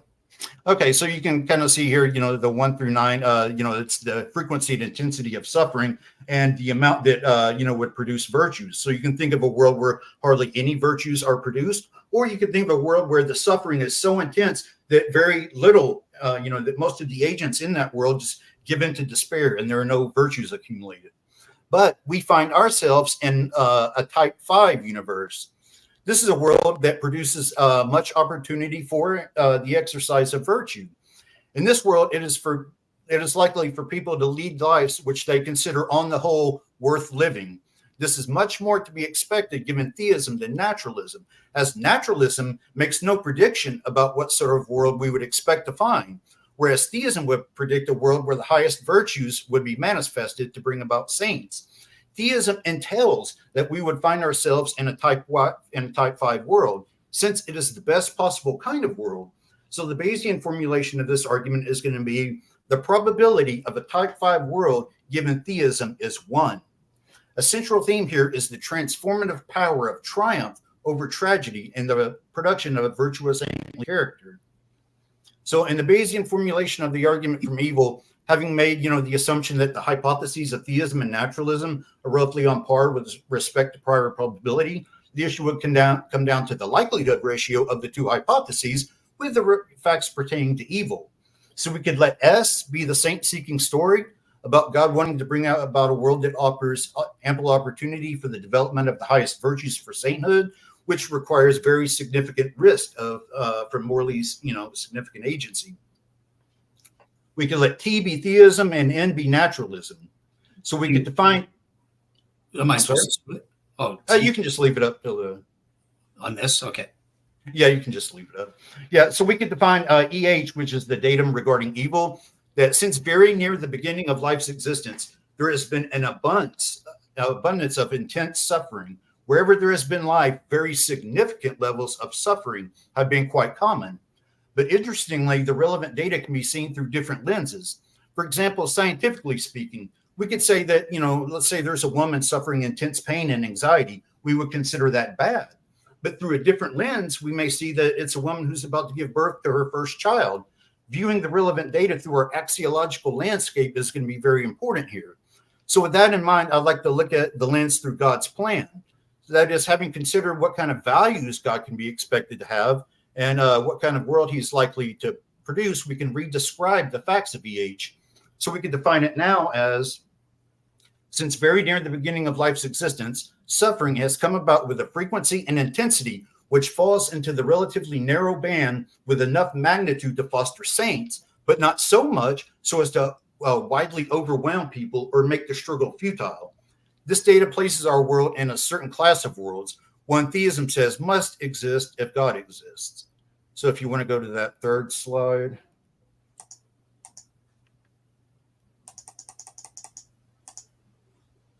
Bring it up. Yeah. Is that showing? Yeah, so this is just the Bayesian formulation. Yeah. Okay, so this is entailment relations. Theism entails from the background knowledge that God must create the best kind of world ensemble. The background knowledge entails S, the saint-seeking story. It's from the value of sainthood. S entails EH, that sainthood requires very significant trials. And so theism entails EH from A, B, and C. And if D, then the probability of EH given T is 1. And so it follows the probability of EH given T is 1.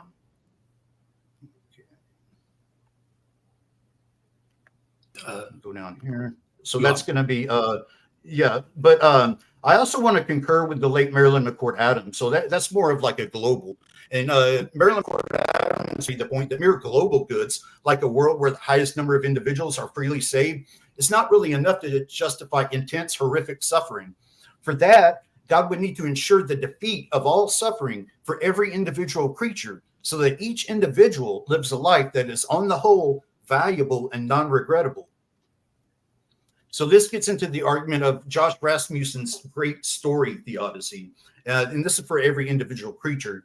That we can use a story tool to sort of investigate the kind of world that may plausibly emerge from a perfectly good foundation. The ultimate foundation should fit all of the data. And what follows, I'll share why bad events are part of a great story that is probable if the foundation is supreme.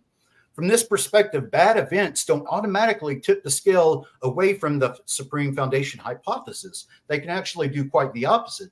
The value of a story is that it can help organize one's thinking about, lots of data. A story provides context and it, provides the meaning to events within a larger adventure. So following Josh Rasmussen, I propose that all bad events are part of an unfathomable great story that unfolds layer by layer, plot by plot, with valuable arenas designed for unending growth and discovery. Bad events of many kinds and intensities constitute the purpose of every character. So suppose for the sake of argument that our world includes a story that emerges from a supreme foundation. Here's some things I'd expect. Like any story, I'd expect to see, these universal story elements like characters, a lot of them, conflict and conflict resolution. I would expect these stories to be nested. There would be plots inside of plots. I would expect the supreme foundation to play three roles in the story. First, the foundation would provide the ultimate setting for every character in the story. Second, the foundation would be the ultimate author of the contours of the story. Third, I would expect the supreme foundation to be a supreme character within the story. There are certain elements I would expect from any story, like adventure, exploration, progress, heroism, comic relief, courage in the face of uncertainty, tragedy, layers of discovery, sacrifice, good and evil, subplots, and then ultimate victory. I would expect them to exist in our world if our world unfolds from a supreme foundation. A great story can also have mysteries. The noblest characters in a great story would face trials through which characters experience development and display of virtues, as we mentioned. They may not always understand how everything in the story could fit together. On the contrary, we may expect discoveries to unfold over time. In times of uncertainty, the stories are not over. Future scenes bring light to previous stories. A great story includes layers of mystery to be uncovered and discovered.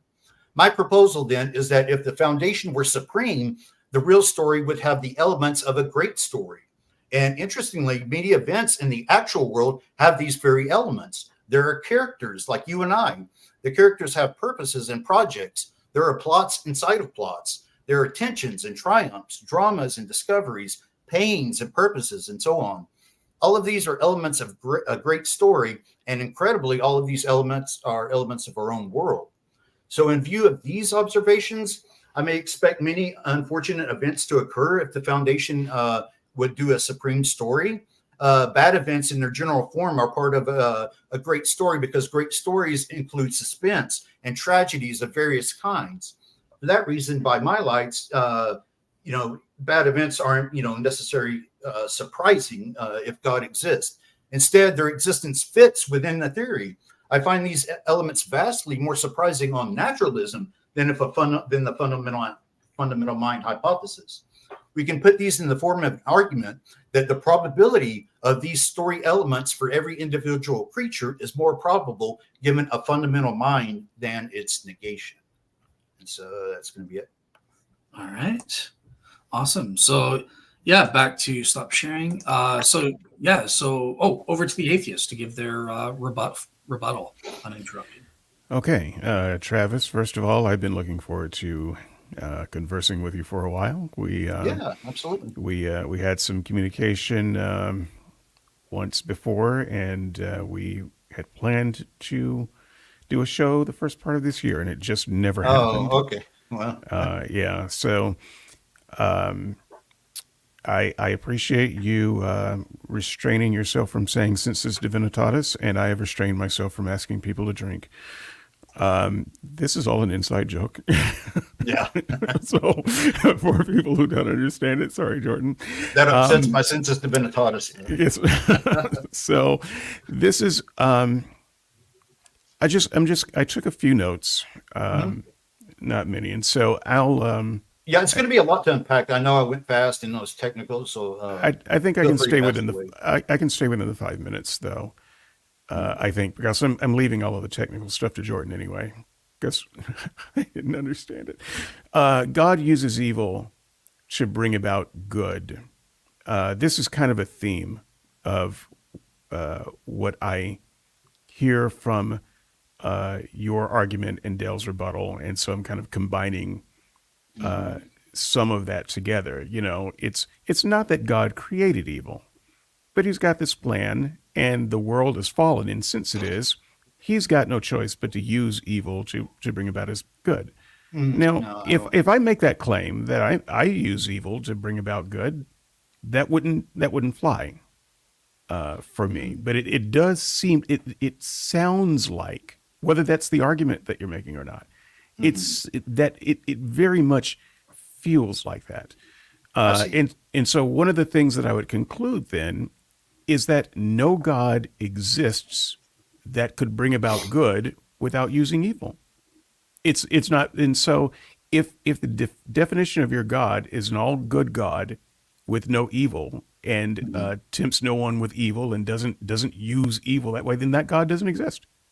Because what I have heard over and over again is that the evil is necessary for God's plan. So I don't think that's where your argument wants to go, but that is kind of the logical conclusion. Values and virtues. You speak of values and virtues, and I like those words, I think, but I think kind of like Maximal, they need more definition. What makes a value a value? What makes love a value? Well, that kind of depends on the goal, doesn't it? What makes truth-telling a value? That depends on the goal. I actually think you can do a lot of good with lying. I think that you can do a lot of harm with truth. And so I don't tend to speak in terms of virtues and values because of this very thing. I don't think there's anything particularly virtuous about a given attribute. It's rather how you use it and to what end. And so when you talk about virtues and values, it almost sounds like you're talking about these static things that are predefined as values and virtues. And so now we need more of a definition of what those are and what makes them virtues and values versus not. And, what makes, in my example, lying for a good reason, not a virtue. So I think there's a lot of work there that has to be unpacked. You use the term a virtue-producing world. Yes. This, again, is a little bit like Dale's world where the maximum number of free will people would come to God and be saved. This assumes, right, this assumes that you know what God's doing, what his motive is. And I don't think that we have anything to tell us what God's motives are. So I can say, I can imagine if there's a good God in the way that I define good and virtuous, then I imagine his motives would be to produce this. And that seems like what you're doing, but you're not putting any wood behind that arrow. It's just your opinion that God is producing all of this is for the ends of having a virtue producing world. I don't see why I should accept that. I mean, that may speak to how good and gentle your heart is that you would think that, but that doesn't speak to the reality of what God is trying to do. So let's see. I asked the question here in the notes: are there no other ways for God to produce virtue? You spoke about saint making. Saint making. Let me see. Did I write that down? I know I did. Anyway, saint making. Saint fostering. Saint, yeah. A world that can foster sainthood. Right, but that saints need to go through trials. It's specifically saying for the authentic display of the highest virtues that God would make such a world possible wherein the highest virtues can be manifested. Right. So the only way to become a saint is to go through the trials of evil. Not necessarily, no. Okay, No, so I'm not saying this is not an only way theodicy. I'm not saying this is the only way God can accomplish that. Okay, so if God has a choice, then he could do it without evil, or he can do it with evil. Then choosing it with evil seems like a rough choice to reconcile if you're trying to sell me on a good God. So if there's another way of making saints without making them go through hell, I really need to clarify on that though, because when I say that there are when it comes to saints that he could do it this way. Well, if he wants the authentic display of the highest saintly virtues, then yes, there are these logically necessary preconditions. but I'm not saying he has to do that for every individual creature. What I am saying is, this goes back to that underlying axiology that God would not permit any states of affairs that can't be defeated. His only norm in justifying suffering is to meet the defeat condition. And what would matter on this value theory is that how one responds in life is more important than necessarily what happens to one, and that the highest kind of good for God is to create a world that has offers ample opportunity for the development of sainthood. Okay, right. And my note is simply, why do we need to go through that to develop sainthood?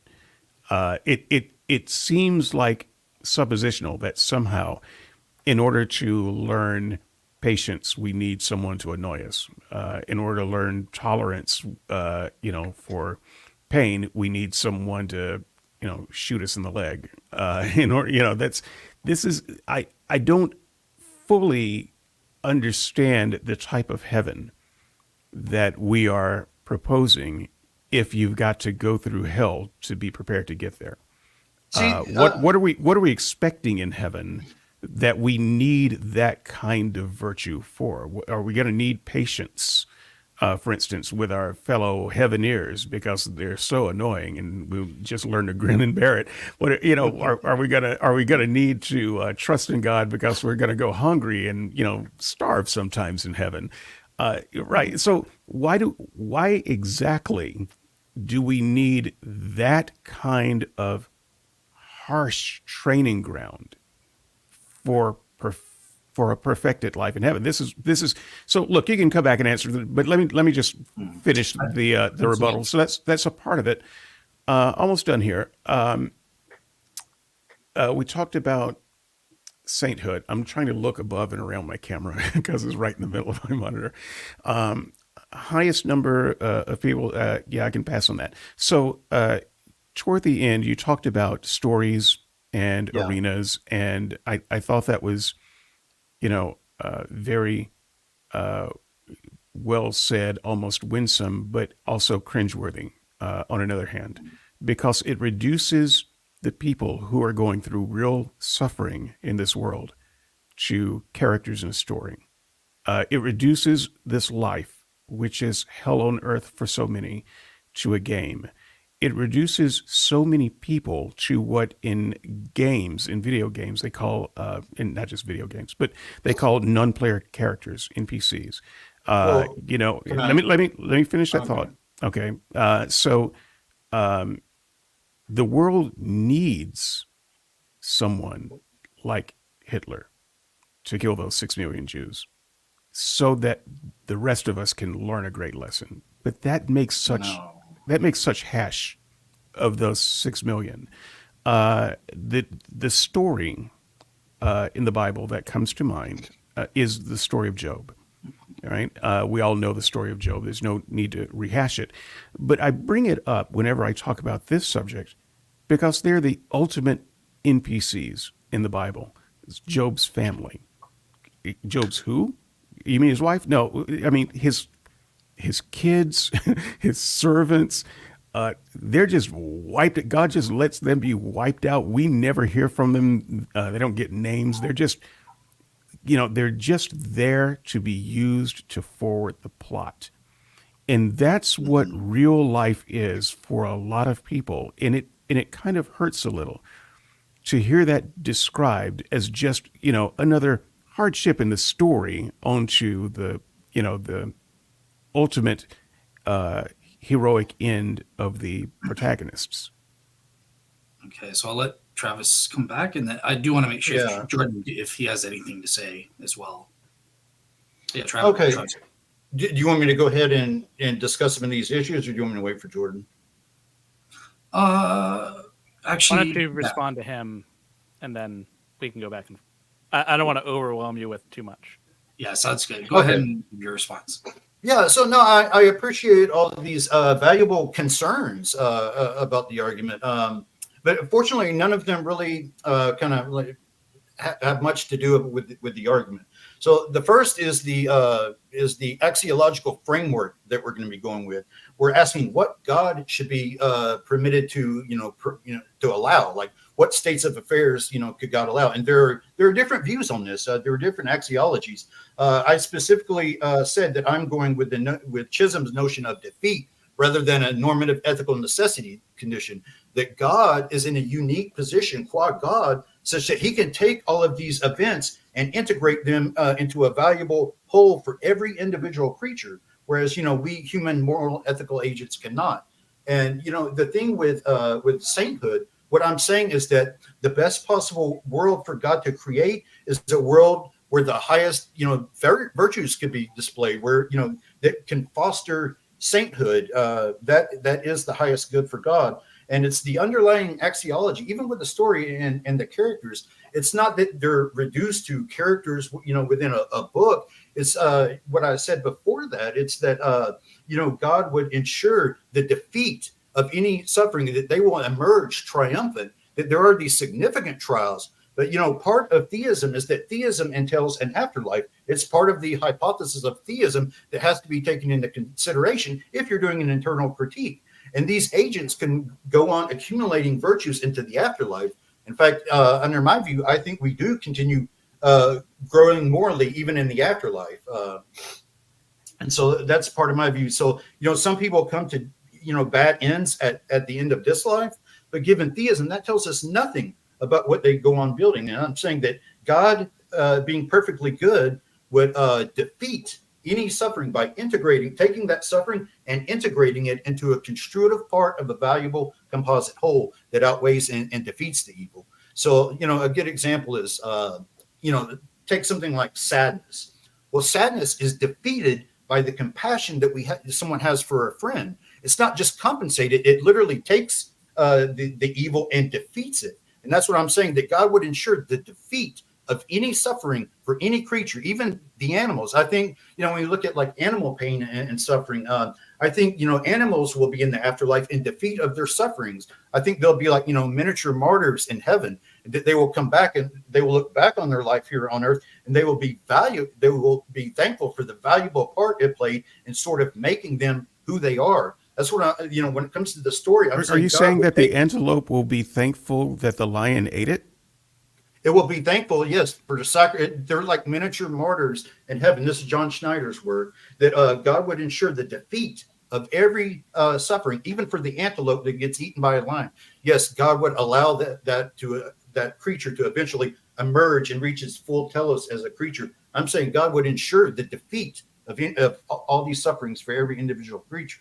And to go back with the saint fostering world, the argument was more probabilistic. It said that finding a world like this where these virtues can even possibly be accumulated is more probable given theism, because theism has several ways that God would be motivated to foster, to create a world that fosters saints. I'm saying finding a world where these virtues can be built like this is more probable given theism than naturalism.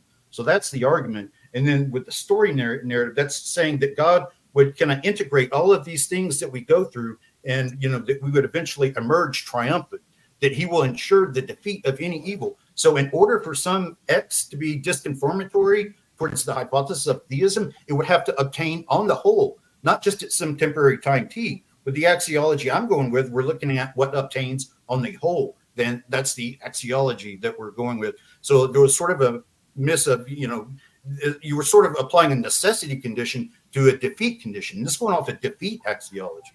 So hopefully I kind of explained that. Yeah, so I want to go to Jordan. I'll give you guys about 10 minutes. Do want to make sure, Jordan, if he has objections, you address his as well. Okay, so a couple things. You said there that you think that people continue to grow morally in the afterlife, right? Well, then why are we doing all this nonsense? If we can just grow morally in the afterlife, why don't we just skip to then? Like, the whole justification for this grand theater of misery was so that we could grow morally. But you just said that I don't need to do this at all. Like, I don't see how it follows from that. I don't see how it follows that building virtues in the world is insignificant. I'm not.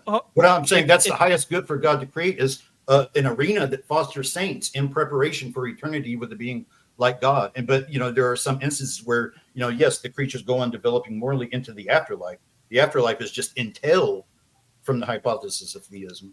But why, if you can grow morally in the afterlife, and I'm assuming morally in the sense means you're saint making whatevers, right? The same thing as what we do here.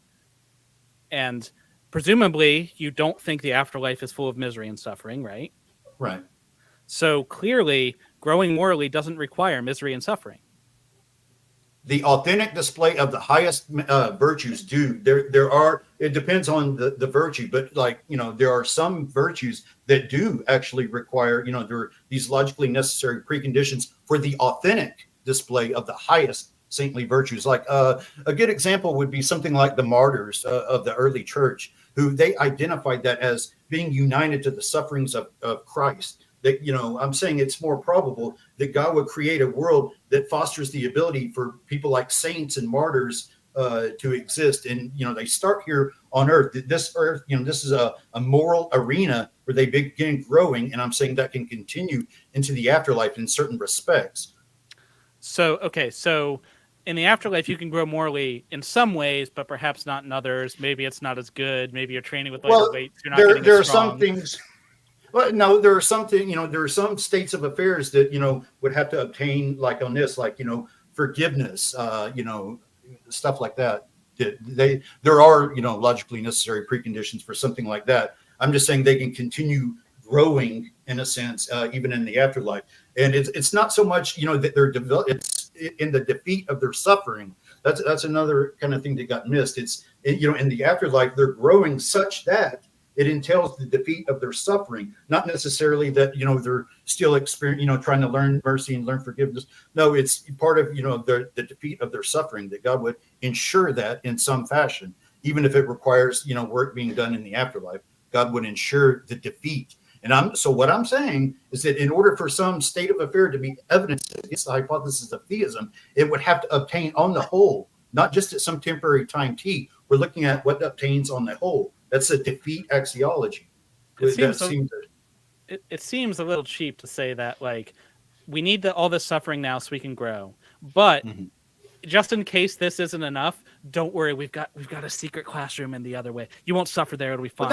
It's not saying that's a misconception of what I'm saying. What I'm saying is that God would ensure the defeat of that in what, in whatever way is necessary. It's not that, hey, there's a secret classroom in heaven that, no, that's a mischaracterization of the argument. This is robust philosophy of religion. It's not just me making this up. This is top academic literature.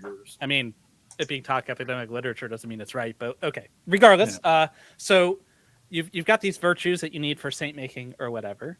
But why should I accept that they're so valuable to justify all the suffering? For example, it seems to me that at least some of those virtues are only valuable in the presence of suffering. I'm not convinced that they all have value in and of themselves. For example, if there are no irritants, then but what value is patience? Like, the point of patience is to be able to overcome these things. But if you remove the things that you're overcoming, you don't need patience anymore. Like, it seems like a lot of these virtues are only good because we're in a bad world. Yeah, but according to the hypothesis of theism, having something like patience and forgiveness and everything, it's a great good.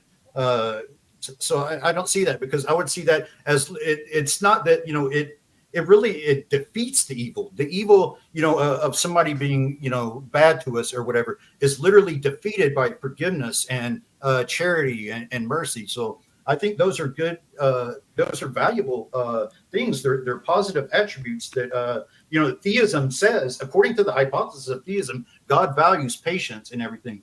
And remember, this goes back to the Dionysian principle that goodness is diffusive. Goodness spreads. And so if God is perfect goodness, then we would expect him to spread his goodness. And this is a way that his goodness could be spread to the whole of creation. I think you missed the point that Jordan was making, which mirrored mine, so that's why I'm jumping in. What he's saying, though, is what good is patience in a place where you cannot exercise it? In what situation would you ever exercise patience in heaven? It's a valuable virtue. I'm saying, it's pointless at that point. No, it's not pointless. I would disagree that it's pointless, but that doesn't really affect the. I'll just throw in, like, I see patience working in heaven. I mean, you can't do, even in heaven, it's going to be temporally bound. So you can't do everything all at once. You're going to have to wait. And So you're going to be in a long line to get on the good ride. You'll be working on one thing, for example, of one project, and then, okay, you can wait while you're working on that, then you go to the next task and stuff like that. Yeah. But, so this assumes that patience is a good, valuable quality that God would respect, even if someone's not being unkind to us or whatever. That having the virtue of patience is itself a valuable good. But that seems like we have to accept your model, your premise. Like we have to believe in Christianity already to be convinced by this argument. Well, no, remember, this is a likelihood argument. Travis, make this your last response, and then I do want to move on to David because we're approaching the 2 hour. Oh, you're right. David hasn't done his thing yet. Sorry. Okay, well, just briefly, I'll say that one thing that's kind of got missed as well is this is a Bayesian likelihood argument. So what a likelihood argument says, if the assumption of when we look at some observation, what is the probability that it would occur given the assumption of hypothesis 1? And if the probability of observing this hypothesis given the assumption of hypothesis 1 is greater than the observation given like the assumption of hypothesis 2, then it counts in favor of hypothesis 1. It just flows. So we're looking, you don't have to accept all of this. We're asking how probable the observation would be given the assumption of the hypothesis. So you can kind of be agnostic about whether you accept the hypothesis or not. This is just a likelihood argument. All right, awesome. So thank you. So David, we're going to go over to you now on the hiddenness of God to give your opening. Yep. All right, I'll try to be brief. And considering the time, and I kind of felt like it would fall this way, I will go into almost none of my argument. Read it. It's about 5,000 words. Enjoy. And do not comment TLDR. I will block you. So, all right. Hiddenness. This has been such a good discussion at a very high level. Some of the biggest brains in this room that I've been around at one time, and I'm truly humbled, and I appreciate it. And so I am going to do what I do best and bring the level down to the gutter. Where the folks are. And it's this. If God is hidden for any reason, we win. Atheists win. I don't need to make another argument. If you acknowledge that God is hidden at all for any reason, there is really no point in further discussion. And so let me provide further discussion to explain why.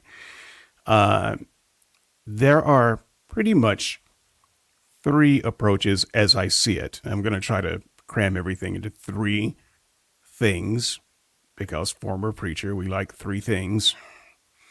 So there are 3 ways to kind of come at this for the Christian. God is not and is never hidden. And he is real, but you are suppressing that knowledge from yourself because of your own evil. This is what I call the ad hominem argument. And you can even put in God is hidden because he knows you will reject him because you are evil. Right? So it is some type of ad hominem which suggests that the only reason God seems hidden to you is because you're evil. All right. And my response to that kind of argument is this. I have no more words. There's no reason to have that conversation. If you're talking to someone and their best argument is the reason that God does not reveal himself to you is because you're a bad person or because you're lying or because you're, I don't know. I want to be polite, but I have nothing to say after that. You just called me an evil liar. I don't know where we go from there. So there are a lot of Christian arguments that kind of fall in that, what I call that ad hominem bucket of arguments. And so that would be one way to approach it. A second way to approach hiddenness for the Christian is a non ad hominem approach. God is hidden, but for his higher purposes. So there is a reason that God has not clearly shown himself to you. He has a plan. You are a part of it, but the part that you have to play is not knowing that he exists right now, or something like that. There are lots of ways to package this argument, and before there is a point of no return, that God will reveal himself to you. So, we just have to have faith in that because God is just. But right now, he is hidden because of his divine purposes. So hidden for none ad hominem, in a non ad hominem way. The third option, as near as I can tell, is God is hidden because God does not exist. And we're looking and not finding him because he's there. If the first one, the conversation is over. Ad hominem, we're done. I'm not gonna get in a back and forth argument about whether I'm lying about whether I'm a believer or not. If the third one, we're done because he's not there. But if the second one, we're also done because God is hidden. He needs me to not know he's there. So I'm fulfilling his will. I don't know he's there. He will let me know when it's time. He will reveal himself like he revealed himself to Paul, because Paul wasn't looking for him. Paul was on his way doing, Paul didn't believe in Jesus. Come on. So God revealed himself when he was ready. So great. If that's the model, and then God does that to me someday, I'm here for it. That's great. But you can't actually try to talk me into belief in God when God wants me to not believe him right now. In your own argument, he is hidden from me for some good reason. So whether it is A, B, or C, the game is over for the Christian if they acknowledge at all that God is hidden. And I think most Christians that I've talked to this about they have some kind of theodicies for why God is hidden. But think about that before you offer your theodicies, because you have just shut the door on your own evangelistic effort.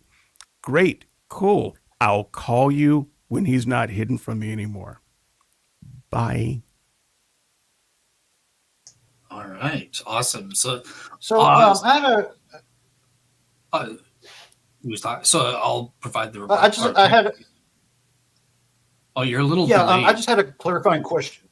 Sure. Oh, can you hear me? Yes. Okay. Yeah. No, I just had a clarifying question. Is your argument like similar to Schellenberg's, where you're saying that, Schellenberg's premise too, that God will not permit non-resistant non-belief? Is that a premise in the argument that? That's what I was going to ask. What does hidden mean to you? Yeah. Because Schellenberg says, that God would not permit non-resistant non-belief. If the kind of being that God exists, if he exists, would not permit there to be non-resistant non-belief. So I'm kind of wondering, it'd be helpful to kind of go after like each premise. I don't follow Schellenberg because Schellenberg talks about non-resistant non-belief. And I actually think that it also should apply to resistant unbelief. It doesn't matter why the unbelief is. The fact is, I don't believe. I'm resistant to a lot of people that exist. And I would not worship them, but I know that they exist, right? So I can now have the choice to relate to them in a certain way because of that knowledge that they exist and what kind of person they are. So whether you are resistant or non-resistant is kind of irrelevant to me, and it's important to Schellenberg. So by hidden, I guess I would define it as this: if a person doesn't know that God exists, then he's hidden to them. Mm-hmm. And so you can come up with any kind of reason you want to as to why that person doesn't know he exists. Doesn't matter. What matters is that God, who wants all people to know him and come to him and so forth, did not present himself to that person in a way that they would be convinced that he exists. And so that's all that's necessary for hidden. Are you saying that God would have sort of like axiological motivation to reveal himself? Are we? Because I remember before you had just said that we can't know what a God would do. So how are we? I guess that what I'm asking is, how are we connecting that God would entail like everyone, if he exists, he would entail that everyone has current belief of him. Well, I'm just going by Christian doctrine at this point. God wants all people to be saved, or as many people to be saved as possible. And if he wants people to be saved, then they have to know him. He wants people to love him. He wants to have a relationship with all people, right? This non-belief shouldn't. It wouldn't make sense for non-belief to obtain. Right. He can't have relationship with a person who doesn't know he exists. And so if he wants relationship with all humans, great. But if you carve out your doctrine, so I'll give you some space here, Travis. If you carve out your doctrine in a way that says, well, God just wants a relationship with humanity generically, but not each individual human, then you would be right. But if you've got a God that wants relationship with all people, then this God has to make himself known to all people. I have two considerations, but to bring up, but I'll let Dale go ahead. No problem. Because I was going to handle the rebuttal, but I think you're. I'm sorry. Yeah, no, Dale. Look, the people have this is what they paid for. So give it to them, Dale. Yeah, come at me, bro. Travis is taking some of this stuff. So great. So hiddenness does equal a lack of belief. In your blog, you call it sincere belief specifically, but now you're kind of saying it doesn't matter whether it's sincere or insincere. No. I said it doesn't matter whether it's resistant or not. Sincere belief is kind of is kind of saying the same thing, right? It's if you believe it, you believe it. If you don't believe it, you don't believe it. So I don't know what insincere belief would be. You either believe something or you don't believe something. Okay, cool. So I get what you're saying. So the first objection I want to run by you and see what your take is there's an assumption here that belief or knowledge is necessary, and it's something that God requires of us before we can ever have this saving relationship with him, because you said you're assuming the Christian God in your argument. Now, there have been philosophers like Andrew Cullison and that who've argued, and I think demonstrated that a conscious belief isn't always necessary to have a relationship with someone. So we can have the thought experiment of, for example, a man meets a woman online. He never meets her, never sees her on webcam or anything, but they're communicating for a couple of years through text and stuff like that. That's a form of meeting. So they have met. No, but it's a lack of belief, right? So I'm saying, and in his head, he never believes that she actually exists. He's kind of maybe it's a bot. Like after a couple of years, his friend tells him about AI bots, and that causes him to lack this belief that she exists. He doesn't know. I don't disbelieve. I don't believe whether this is a bot or whether this is someone real. But then finally, in 6 months' time, they finally meet and get married and whatever, right?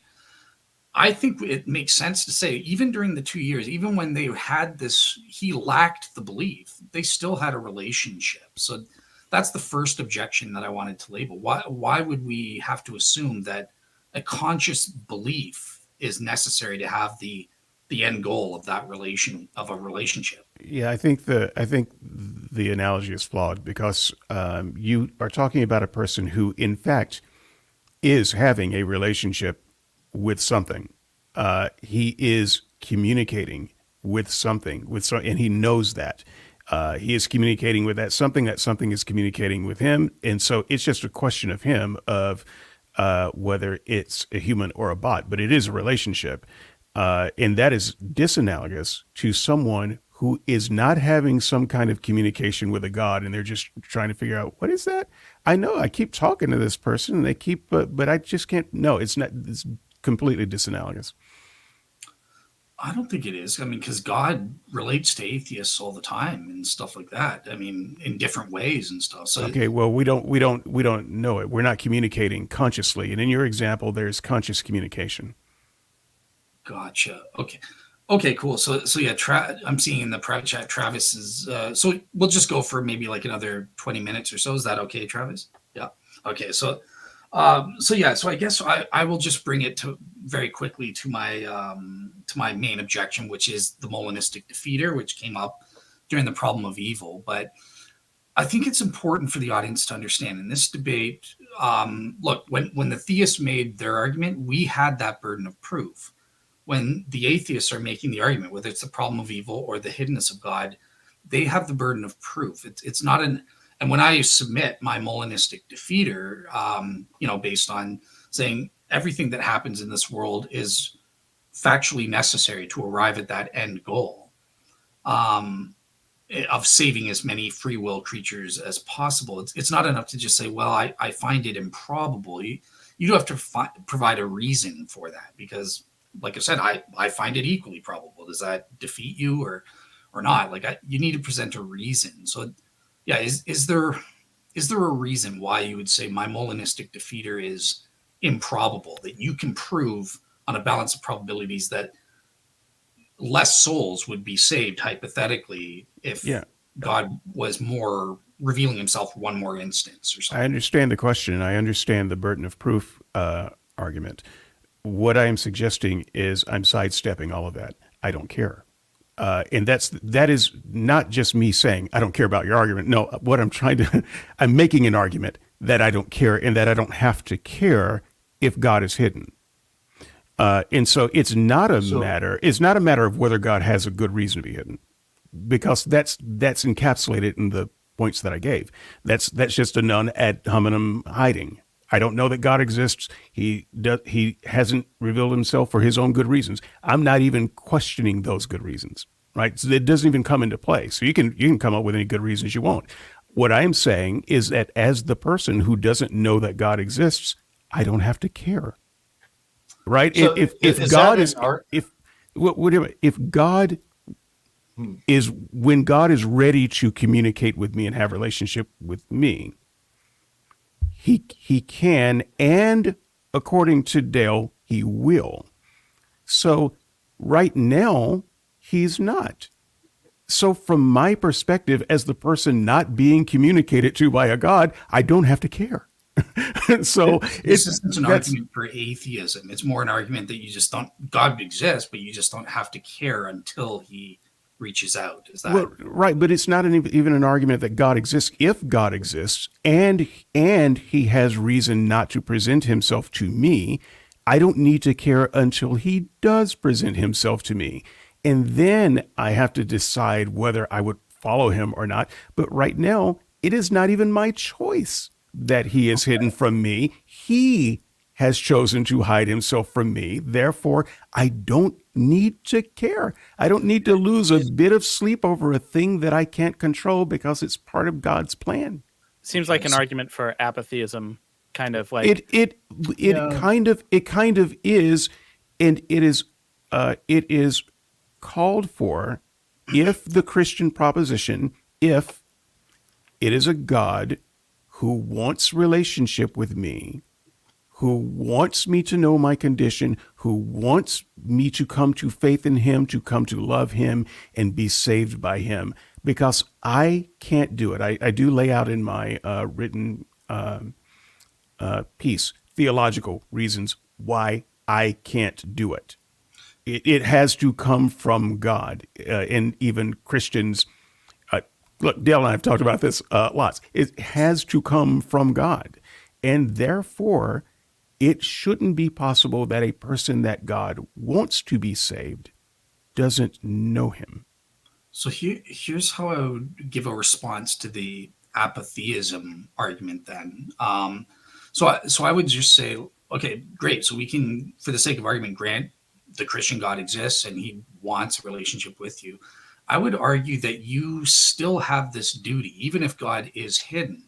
Now, on what basis would I say you have a duty to be a Right. real seeker, right? So, and I would say it's on the basis of, look, the nature of the claims, that the claim, whether true or not, is that by seeking God and his existence and God's truth, you will achieve the best possible end goal, the thing that you were designed for, that you will love, that you will enjoy, that you will want to and enjoy achieving that end goal.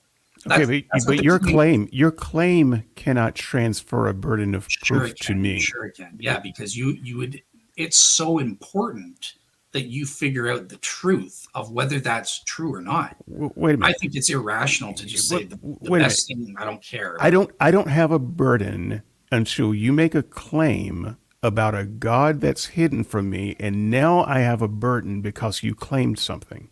How does that work? Well, there could be implicit claims too, but in the case that I make a specific claim about Jesus, right? Because the Bible tells us it's coming through hearing the word of God, the gospel message, that people become. Well, maybe the Bible's wrong, because if you're giving me the word of God and I'm not getting faith by that, you see, your claim does not impose a burden of seeking from me. You may have a burden to spread the good news, but it didn't work, and I don't have to then wrap my life around a thing that you claimed any more than I have to wrap my life around UFO claimants. I think, yeah. So my argument, great. So you disagree, and I'll get Jordan and Travis in here. But my last thing I'll say is that I think there is this duty when we're talking about, look, a claim. It may be false. It may be a false claim, right? Islam makes the same claim that you will achieve your ultimate desirable purpose that you were created for. That does put a moral and epistemic duty on us to figure it out. But you disagree. Okay. Yeah, I didn't throw my life into studying Islam. I knew it was there, but their claim is not my problem. That's their problem. So, Jordan, go ahead. You're muted. So before I launch, I just want to clarify. Do you, the two theists I'm talking to, think that when I die, that's it? Like, if I haven't decided to commit to God at that point, that my chance is over? Or can I still, like, when I get to heaven, it's like, oh shoot, I was wrong, and then change my mind? Well, Dale and I disagree on this. I'm actually a universalist. Okay. So, in my case, I think there's like you will be redeemed eventually. Yeah. In my case, I used to believe that it was possible after death. But if I'm being honest, and this makes it harder for me as a theist to respond, I do think biological death that's the point of no return, is the most probable biblical interpretation. So yeah, death, and that's it, is the most probable thing. Okay, so then I would, and just, do you believe in some kind of punishment of some sort, whether it's hell or destruction or whatever? Yep, hell. Okay, so, all right. First of all, I hope Travis is right. That would be way better.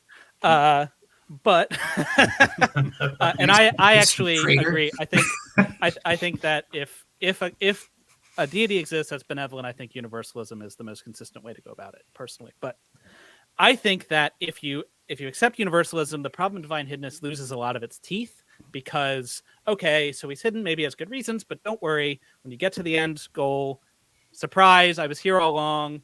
Hey, no hard feelings. Like, okay, and I concede. Under that, if that's what you're arguing, I concede, Travis, you win. Yeah, I'm happy to accept. Well, it's not about winning. We're exploring ideas. Yeah. No, I would admit too, if universalism is true, then the notion that there is a duty would be, is there really? We're all going to end up there anyways. So. Yeah, I think you could maybe still make an argument out of it, but it definitely is way less forceful. Like I think if someone's willing to say I'm a universalist, I'm just going to concede the whole divine hiddenness thing from the jump. But if they're not, I concede everything. Why is someone arguing anything at that point? But it's on you, Dale. You're in the hot seat now. So thanks, Travis. Good team. If there is a punishment at the other end, though, and I'm being punished for not believing, because in order to have a relationship with this being, Or even if you think I can have some kind of relationship without knowing the being exists, surely knowing the being exists increases my odds of success, right? And so if that's the case, it seems unjust for this being to intentionally hide itself from me, and then at the end be like, you didn't find me even though I'm God and the best hider in the world, so get wrecked, go to hell. Like that seems pretty unfair, where it's perfectly within God's ability to show me in a way that I will be convinced that God exists. Now, it could be that he won't, because he knows if he did, I wouldn't convert anyway. And then, okay, maybe fair enough. And that could work for me and maybe one other guy or another guy. But all of us? I feel like I'm constantly appealing to incredulity, but it seems like it just seems implausible to say that every single atheist, not a single one, would change their mind if evidence was presented to them. Yeah, I definitely think it's unfounded to say that about every single one. We've got proof of atheists who've changed their mind. I mean, Anthony Flew, for example, right? He became a deist and stuff. So I would agree on that front. And yeah, but I would say that it's unjust even for those who wouldn't change their mind, because you still need to provide them the evidence that you're there, because no one should be lost on the basis that they didn't believe. They should have the choice to follow the God or not. And so here's the example that I'll give you with briefly. Christians believe in the devil. You believe in a being that has godlike powers. He's a god. Paul called him the God of this world, for Pete's sake. You believe in the devil. If you thought that God was dead, had been defeated by the devil, you would not follow the devil. You wouldn't do it. Just knowing about his mere existence is not enough to get you to follow him, right? Because you're making a moral decision not to follow that person. I don't even get the chance to make the moral decision to follow God or not follow God if I don't even know he exists. So God loses nothing by revealing himself to me, his true self, and then allowing me to make the same moral decision of following or not following as you have about the devil. So he does, right? Because in the first place, you have an implicit choice always to be a real seeker or not when in respect to these kinds of religious claims. So that's a direct choice that you can do. And on that front, I would agree with Jordan that if even one real seeker, as I would call it, dies, which is I'm saying is the point of no return, and goes to hell, and God remained hidden for the sake of argument, that's on God. That would be immoral. I wouldn't believe such a God couldn't exist, because I know that there's a morally perfect one. However, that's why the claim is he has to remain hidden until the point of no return. So before you die, it's on God to reveal himself, but he doesn't have to reveal himself at any specific given time. Yeah. But that also means that you believe that everyone who dies an unbeliever, there's that kind of ad hominem. Well, they died because either A, God revealed himself and they rejected him, they just lied about it, lied to themselves, whatever, or B, God didn't reveal himself because he knew that they wouldn't accept him. And so once again, it's in that bucket A of ad hominem, in which case I revert back to apathy then, because I have no words. I have no reason to fight that fight. So that's the one thing. Sorry, Jordan, go ahead. I was just going to say, suppose I got hit by a bus tomorrow and died, right? I would die unsaved, unless you believe because I was a Christian before I'm good, but let's just say that's out for the sake of argument, whatever. Some other atheist, just like me, also with a bow tie, but there was never a Christian, dies tomorrow. I would die unsaved, I'd go to hell. Now, you might take from that, well, I guess he was never a real seeker. And I don't know what words I can possibly use to give you, but all I can point to is the fact that I constantly look into these questions. I'm engaging in conversation with people I disagree with. I have expressed that I would prefer to live in a world with a powerful, benevolent being. I'm terrified of dying, and I really don't want to do it. And if God existed, I wouldn't have to. That would be amazing. So if it seems like you basically, like David is saying, you have to believe I'm lying to you.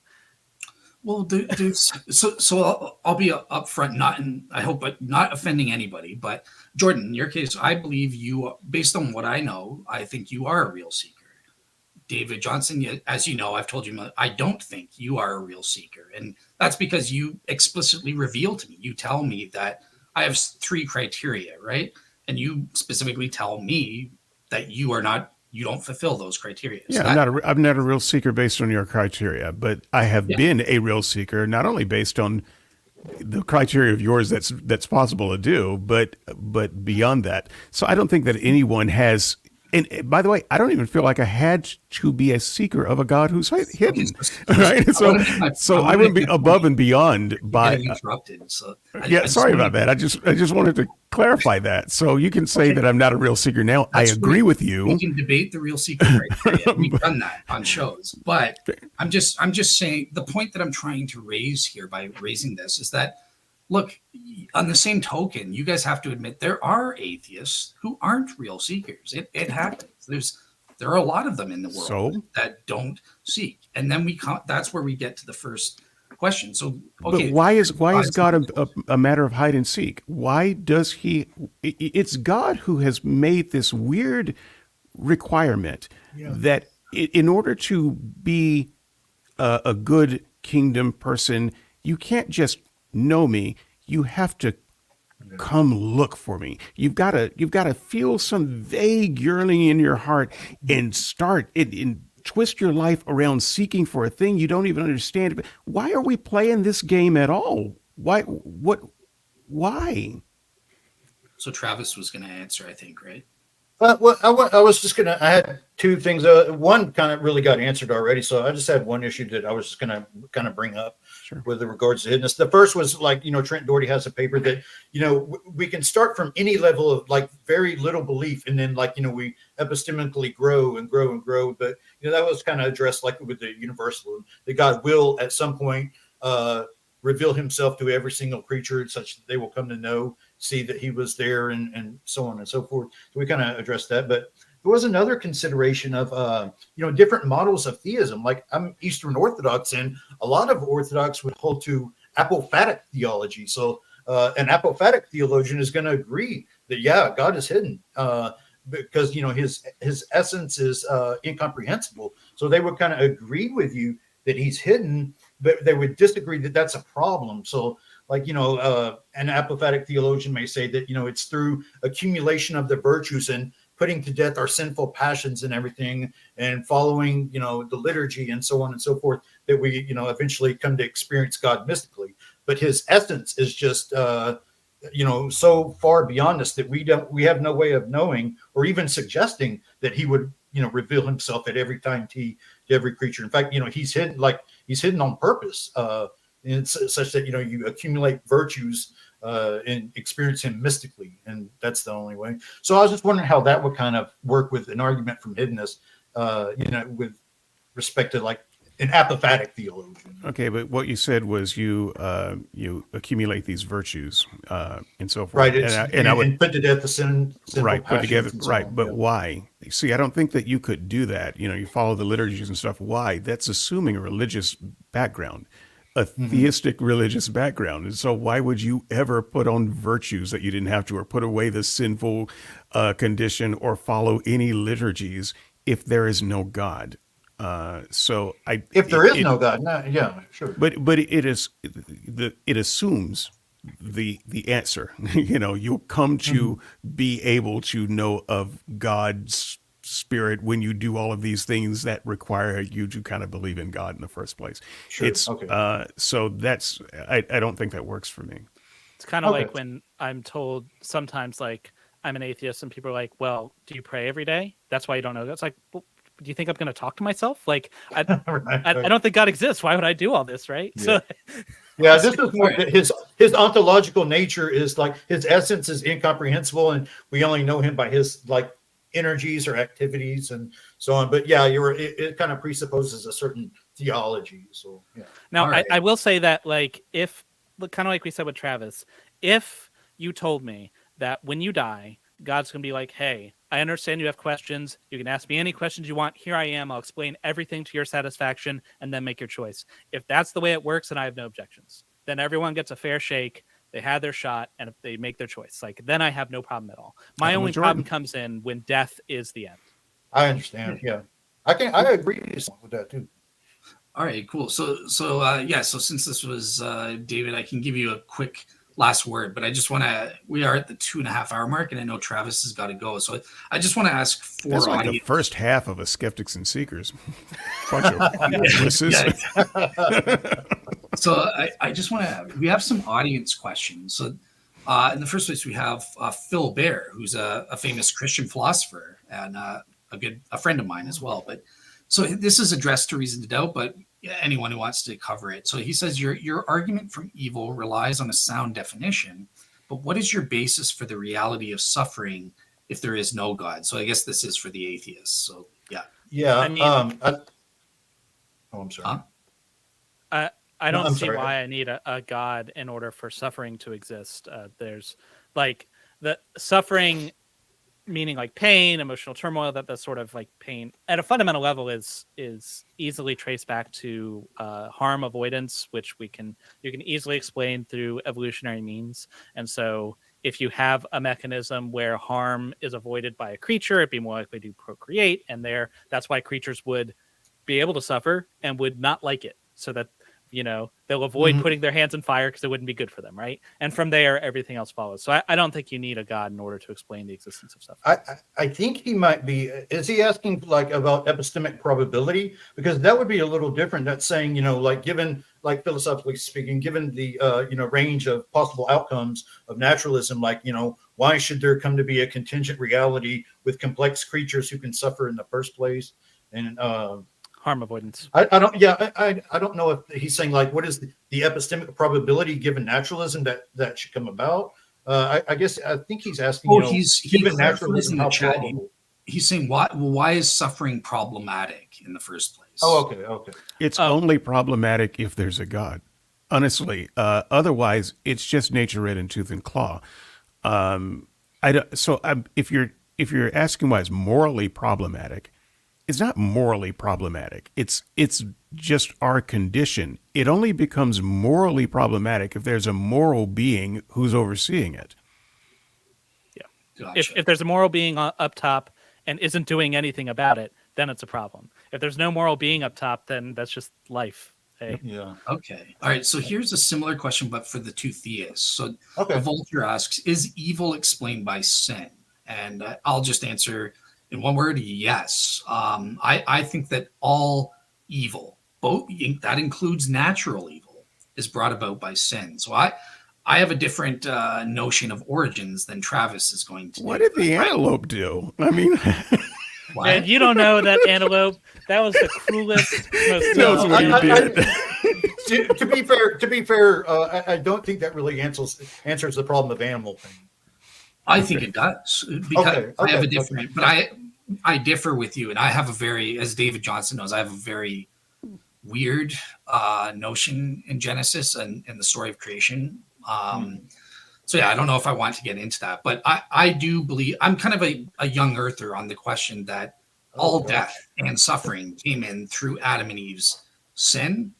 But I also am an old earther scientifically in that I believe on Earth, humans came about after, there are millions and billions of years of animal suffering. So it retroactively causing the suffering? no, I kind of take an Islamic almost view, which it's not in the Bible. It's just speculation. But I think it was like Adam and Eve were kind of like in a different dimension that I know it's not crazy. That's why I don't like getting into it. I've heard lots of preachers go with the retroactive suffering. Everything was perfect, then we sinned, and then it went back and I don't think that's what the Bible is saying. So I admit I'm in this very weird, awkward thing. But I'm a young earther on the origin of death, but I'm an old earther in terms of the origin of humans on Earth.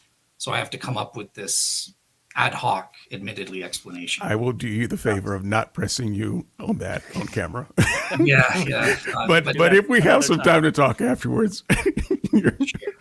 Travis, I know you differ with me. What's your take? Yeah, I hold to sort of like a strong theistic naturalism. Like I can see natural processes. I can see any natural processes, in the science. I think science does an adequate job of, explaining the world and so forth. I think evil, that's kind of tricky because when we're looking at like the problem of evil, like there's this one response that I really don't like when theists make. That's this idea that, well, the existence of evil itself is evidence for God because it assumes a moral standard by which to judge and everything. So what I like to do when I'm doing the problem of evil is I replace the word evil with the word suffering. Like, is suffering explained by sin? And I think suffering comes about when there are sentient creatures like David's antelope, or when there are creatures who can suffer. That's when the natural process and everything become when suffering comes about through the existence of complex creatures or even embodied humans. So I, for one, think the antelope had it coming. Okay, So, fair enough. and I, for one, separate the problem of suffering and the problem of evil. So in the books, Still Unbelievable, a couple of those chapters, I did one on the problem of suffering and another on the problem of evil, because I think you can stub your toe and suffer. Oh, sure. And no evil be done. There's nothing evil about the fact that you stubbed your toe. It hurts like heck. Well, David, if my view is correct, God will defeat the suffering of that antelope. That antelope will emerge victorious in defeat, and it will look back on its life and be thankful for the valuable part that being a miniature martyr in heaven. So that I love you. I love you so much, Travis. You are my brother from another mother. But there is no universe where that antelope is saying to the lion, "Thank you so much for ripping my throat out." I mean, what a great chase! What a great chase! They will, for what it's worth, I totally disagree with what Travis is saying. I think it's the opposite. I was crazy with my Genesis thing. I think it's animal universalism. I don't think universalism is restricted to humans. I think animals, or all animals, are. Is that an orthodox position, or is that just like your own philosophical position? That's my philosophical position. Specifically, I'm getting it from John Schneider and Trent Doherty in their work on animal pain. Here's the thing. Dale, Travis, and I have some crazy theories. Okay, me with my theopathy, Travis believing that the antelope is going to say thank you to the lion, Dale with his God knows where we're going with that thing in the garden. Jordan, you're the only one who hasn't turned out to be a crackpot. What's your crackpot theory, buddy? I don't know. You just maybe haven't dug hard enough. You're not trying. You're not trying hard enough. So here, two more questions. So this one is kind of aimed at theists again, but again from Phil. And I actually agree with Phil against Travis, but it's you mentioned in heaven that we're going to continue to grow morally. So not just like we're going to continue to grow spiritually or epistemically. I would concur with that. But when you say we would continue to grow morally, that would imply that we still have moral deficits in heaven. And so, to kind of clarify what I mean by growing morally, that's more of and it's related to universalism. It's like I think. God makes us into, the saint that, it's like we grow, it's epistemically too, that, we will come to look and see things as they were, that we will realize the valuable part that all of this played, and we will come to be thankful and realize that, the sufferings we went through, it will become non-regrettable. So I'm not saying that we grow morally in the sense of like overcoming more struggles and everything. It's more of like, an epistemic knowledge of coming to know God and why things happened the way they did, and in defeat of suffering. So that was specifically, in how it relates to them integrating the suffering into a organic whole, like this Marilyn McCord Adams work, that, the suffering would be integrated into a valuable composite whole. And that part of that process, they will see how everything was integrated and defeated ultimately. And I think that goes on in the afterlife. I actually wanted to get clarification from this at the time. And so now that this question is on the table, I just want to get clarification to make sure I understand. Because I had the same question as the questioner. So let's say a racist, they're also a Christian, and, God help them. They know that racism is wrong, but they can't help it. And they die and they go to heaven. Will they be a racist in heaven who has to still overcome that racism and grow morally? Or will they magically not be a racist anymore? No, I don't mean morally growing in that sense. I'm coming to see how everything was integrated and being thankful for the valuable part that, things played, and to see that God was with you the whole time throughout your sufferings, even when it felt like he wasn't there. It's more epistemic of coming to, it's like we realize how it formed our identity. Because I think a lot of the things that happen here form our eternal identities. But God, if he is perfectly good, I think he will ensure the defeat of evil for every individual creature. That said, would you answer the question, please? Will that racist be a racist in heaven who has to overcome it, or will he magically be cleansed of his racism?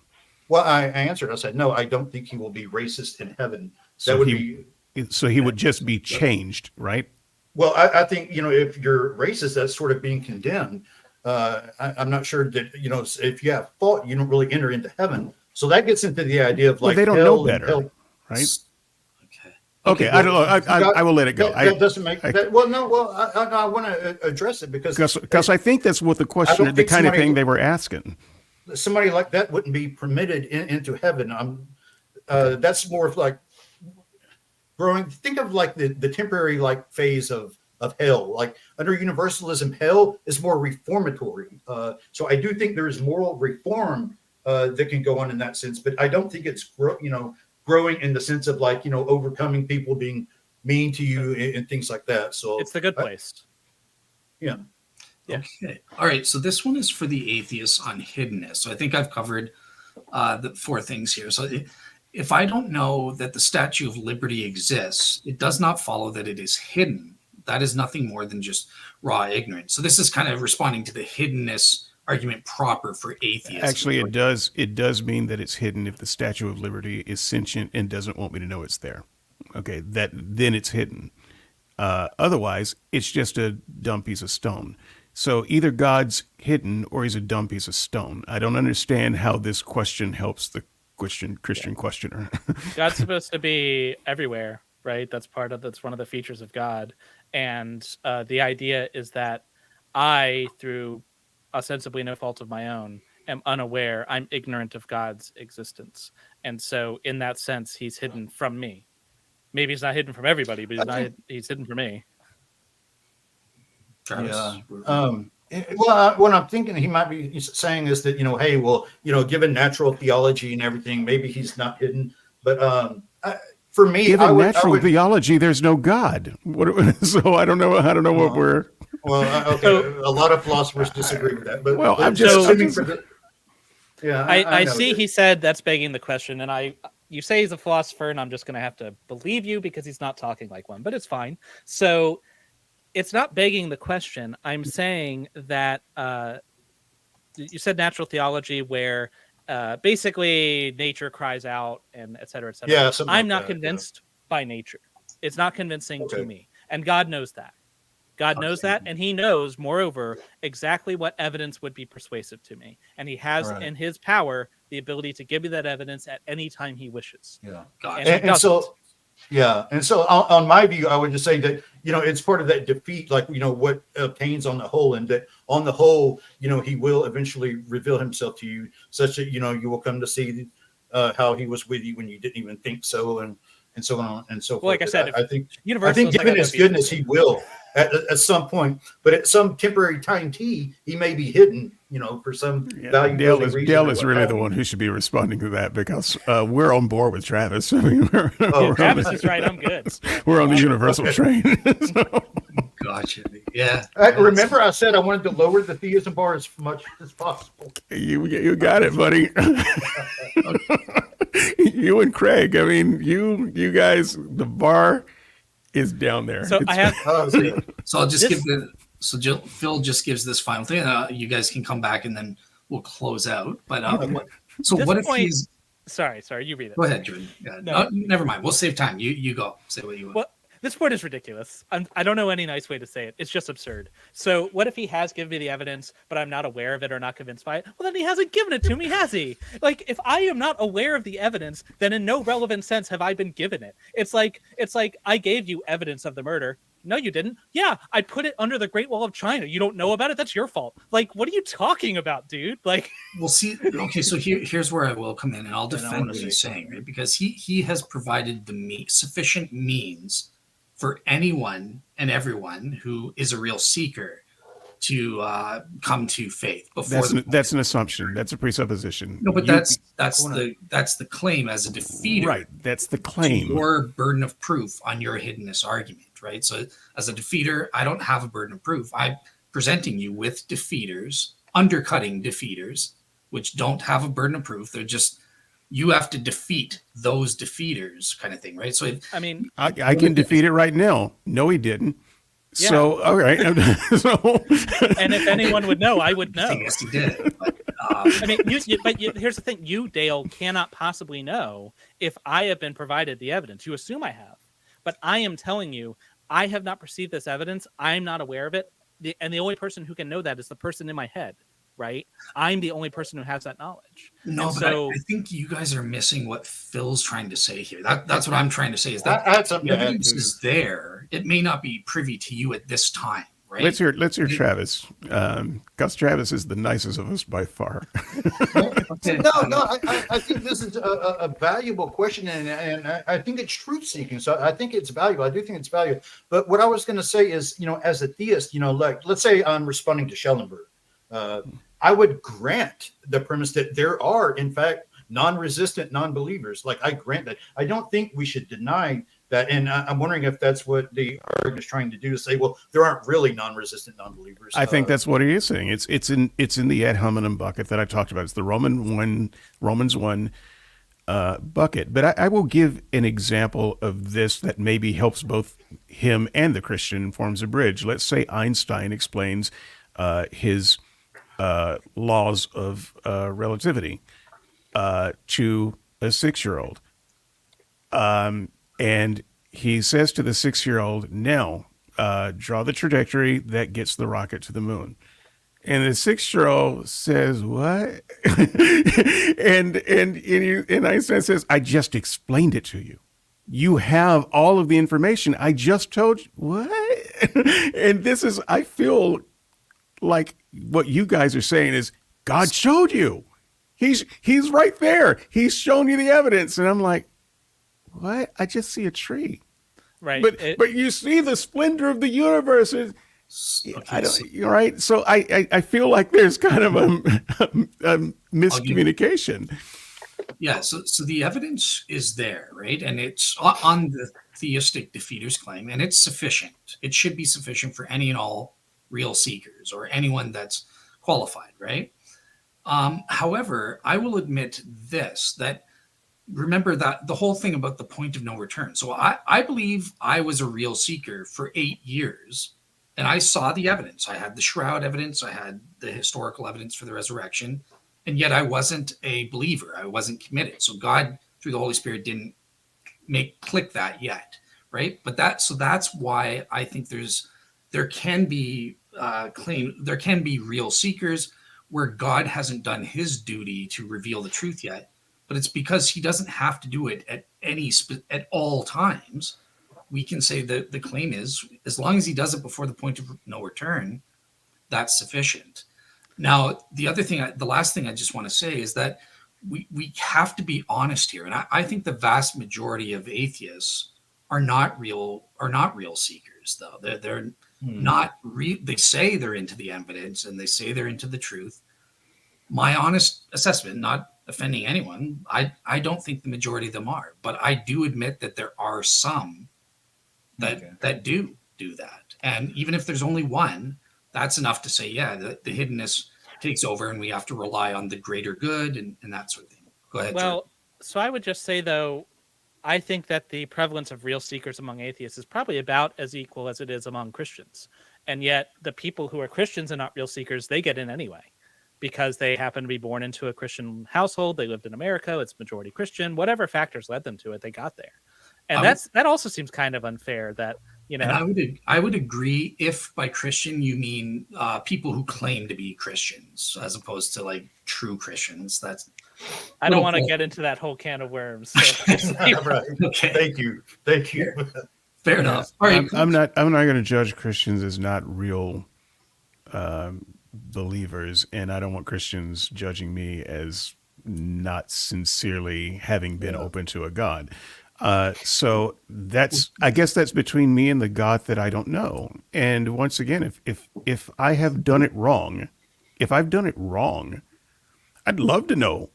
But I've done the best I can. And that's all I can say at the end of the day, whether it's about a God, whether it's about learning as much about the universe as I can, physics, biology, that sort of thing, whether it's about learning how to love people well and being a good citizen. The things that seem important as a human to me, I've done them the best I can. And do I fall short of some of those things? Probably, but when I lie down on my final deathbed, I'm not gonna feel like I left anything on the table. I did the best I can. And if that wasn't enough for God to reveal himself to me in a convincing way, I go back to my apatheism. I can't worry about that because that is not a thing that I ever had control over, apparently, in the first place. And if God needs me to be a villain so that 10 million people will be saved, I guess good for those 10 million, but screw that guy, because I don't want to be. I didn't volunteer my life to be a sacrifice for 10 million people to be saved. No one asked me that. That just makes me a non-player character, and I don't want any part of that game.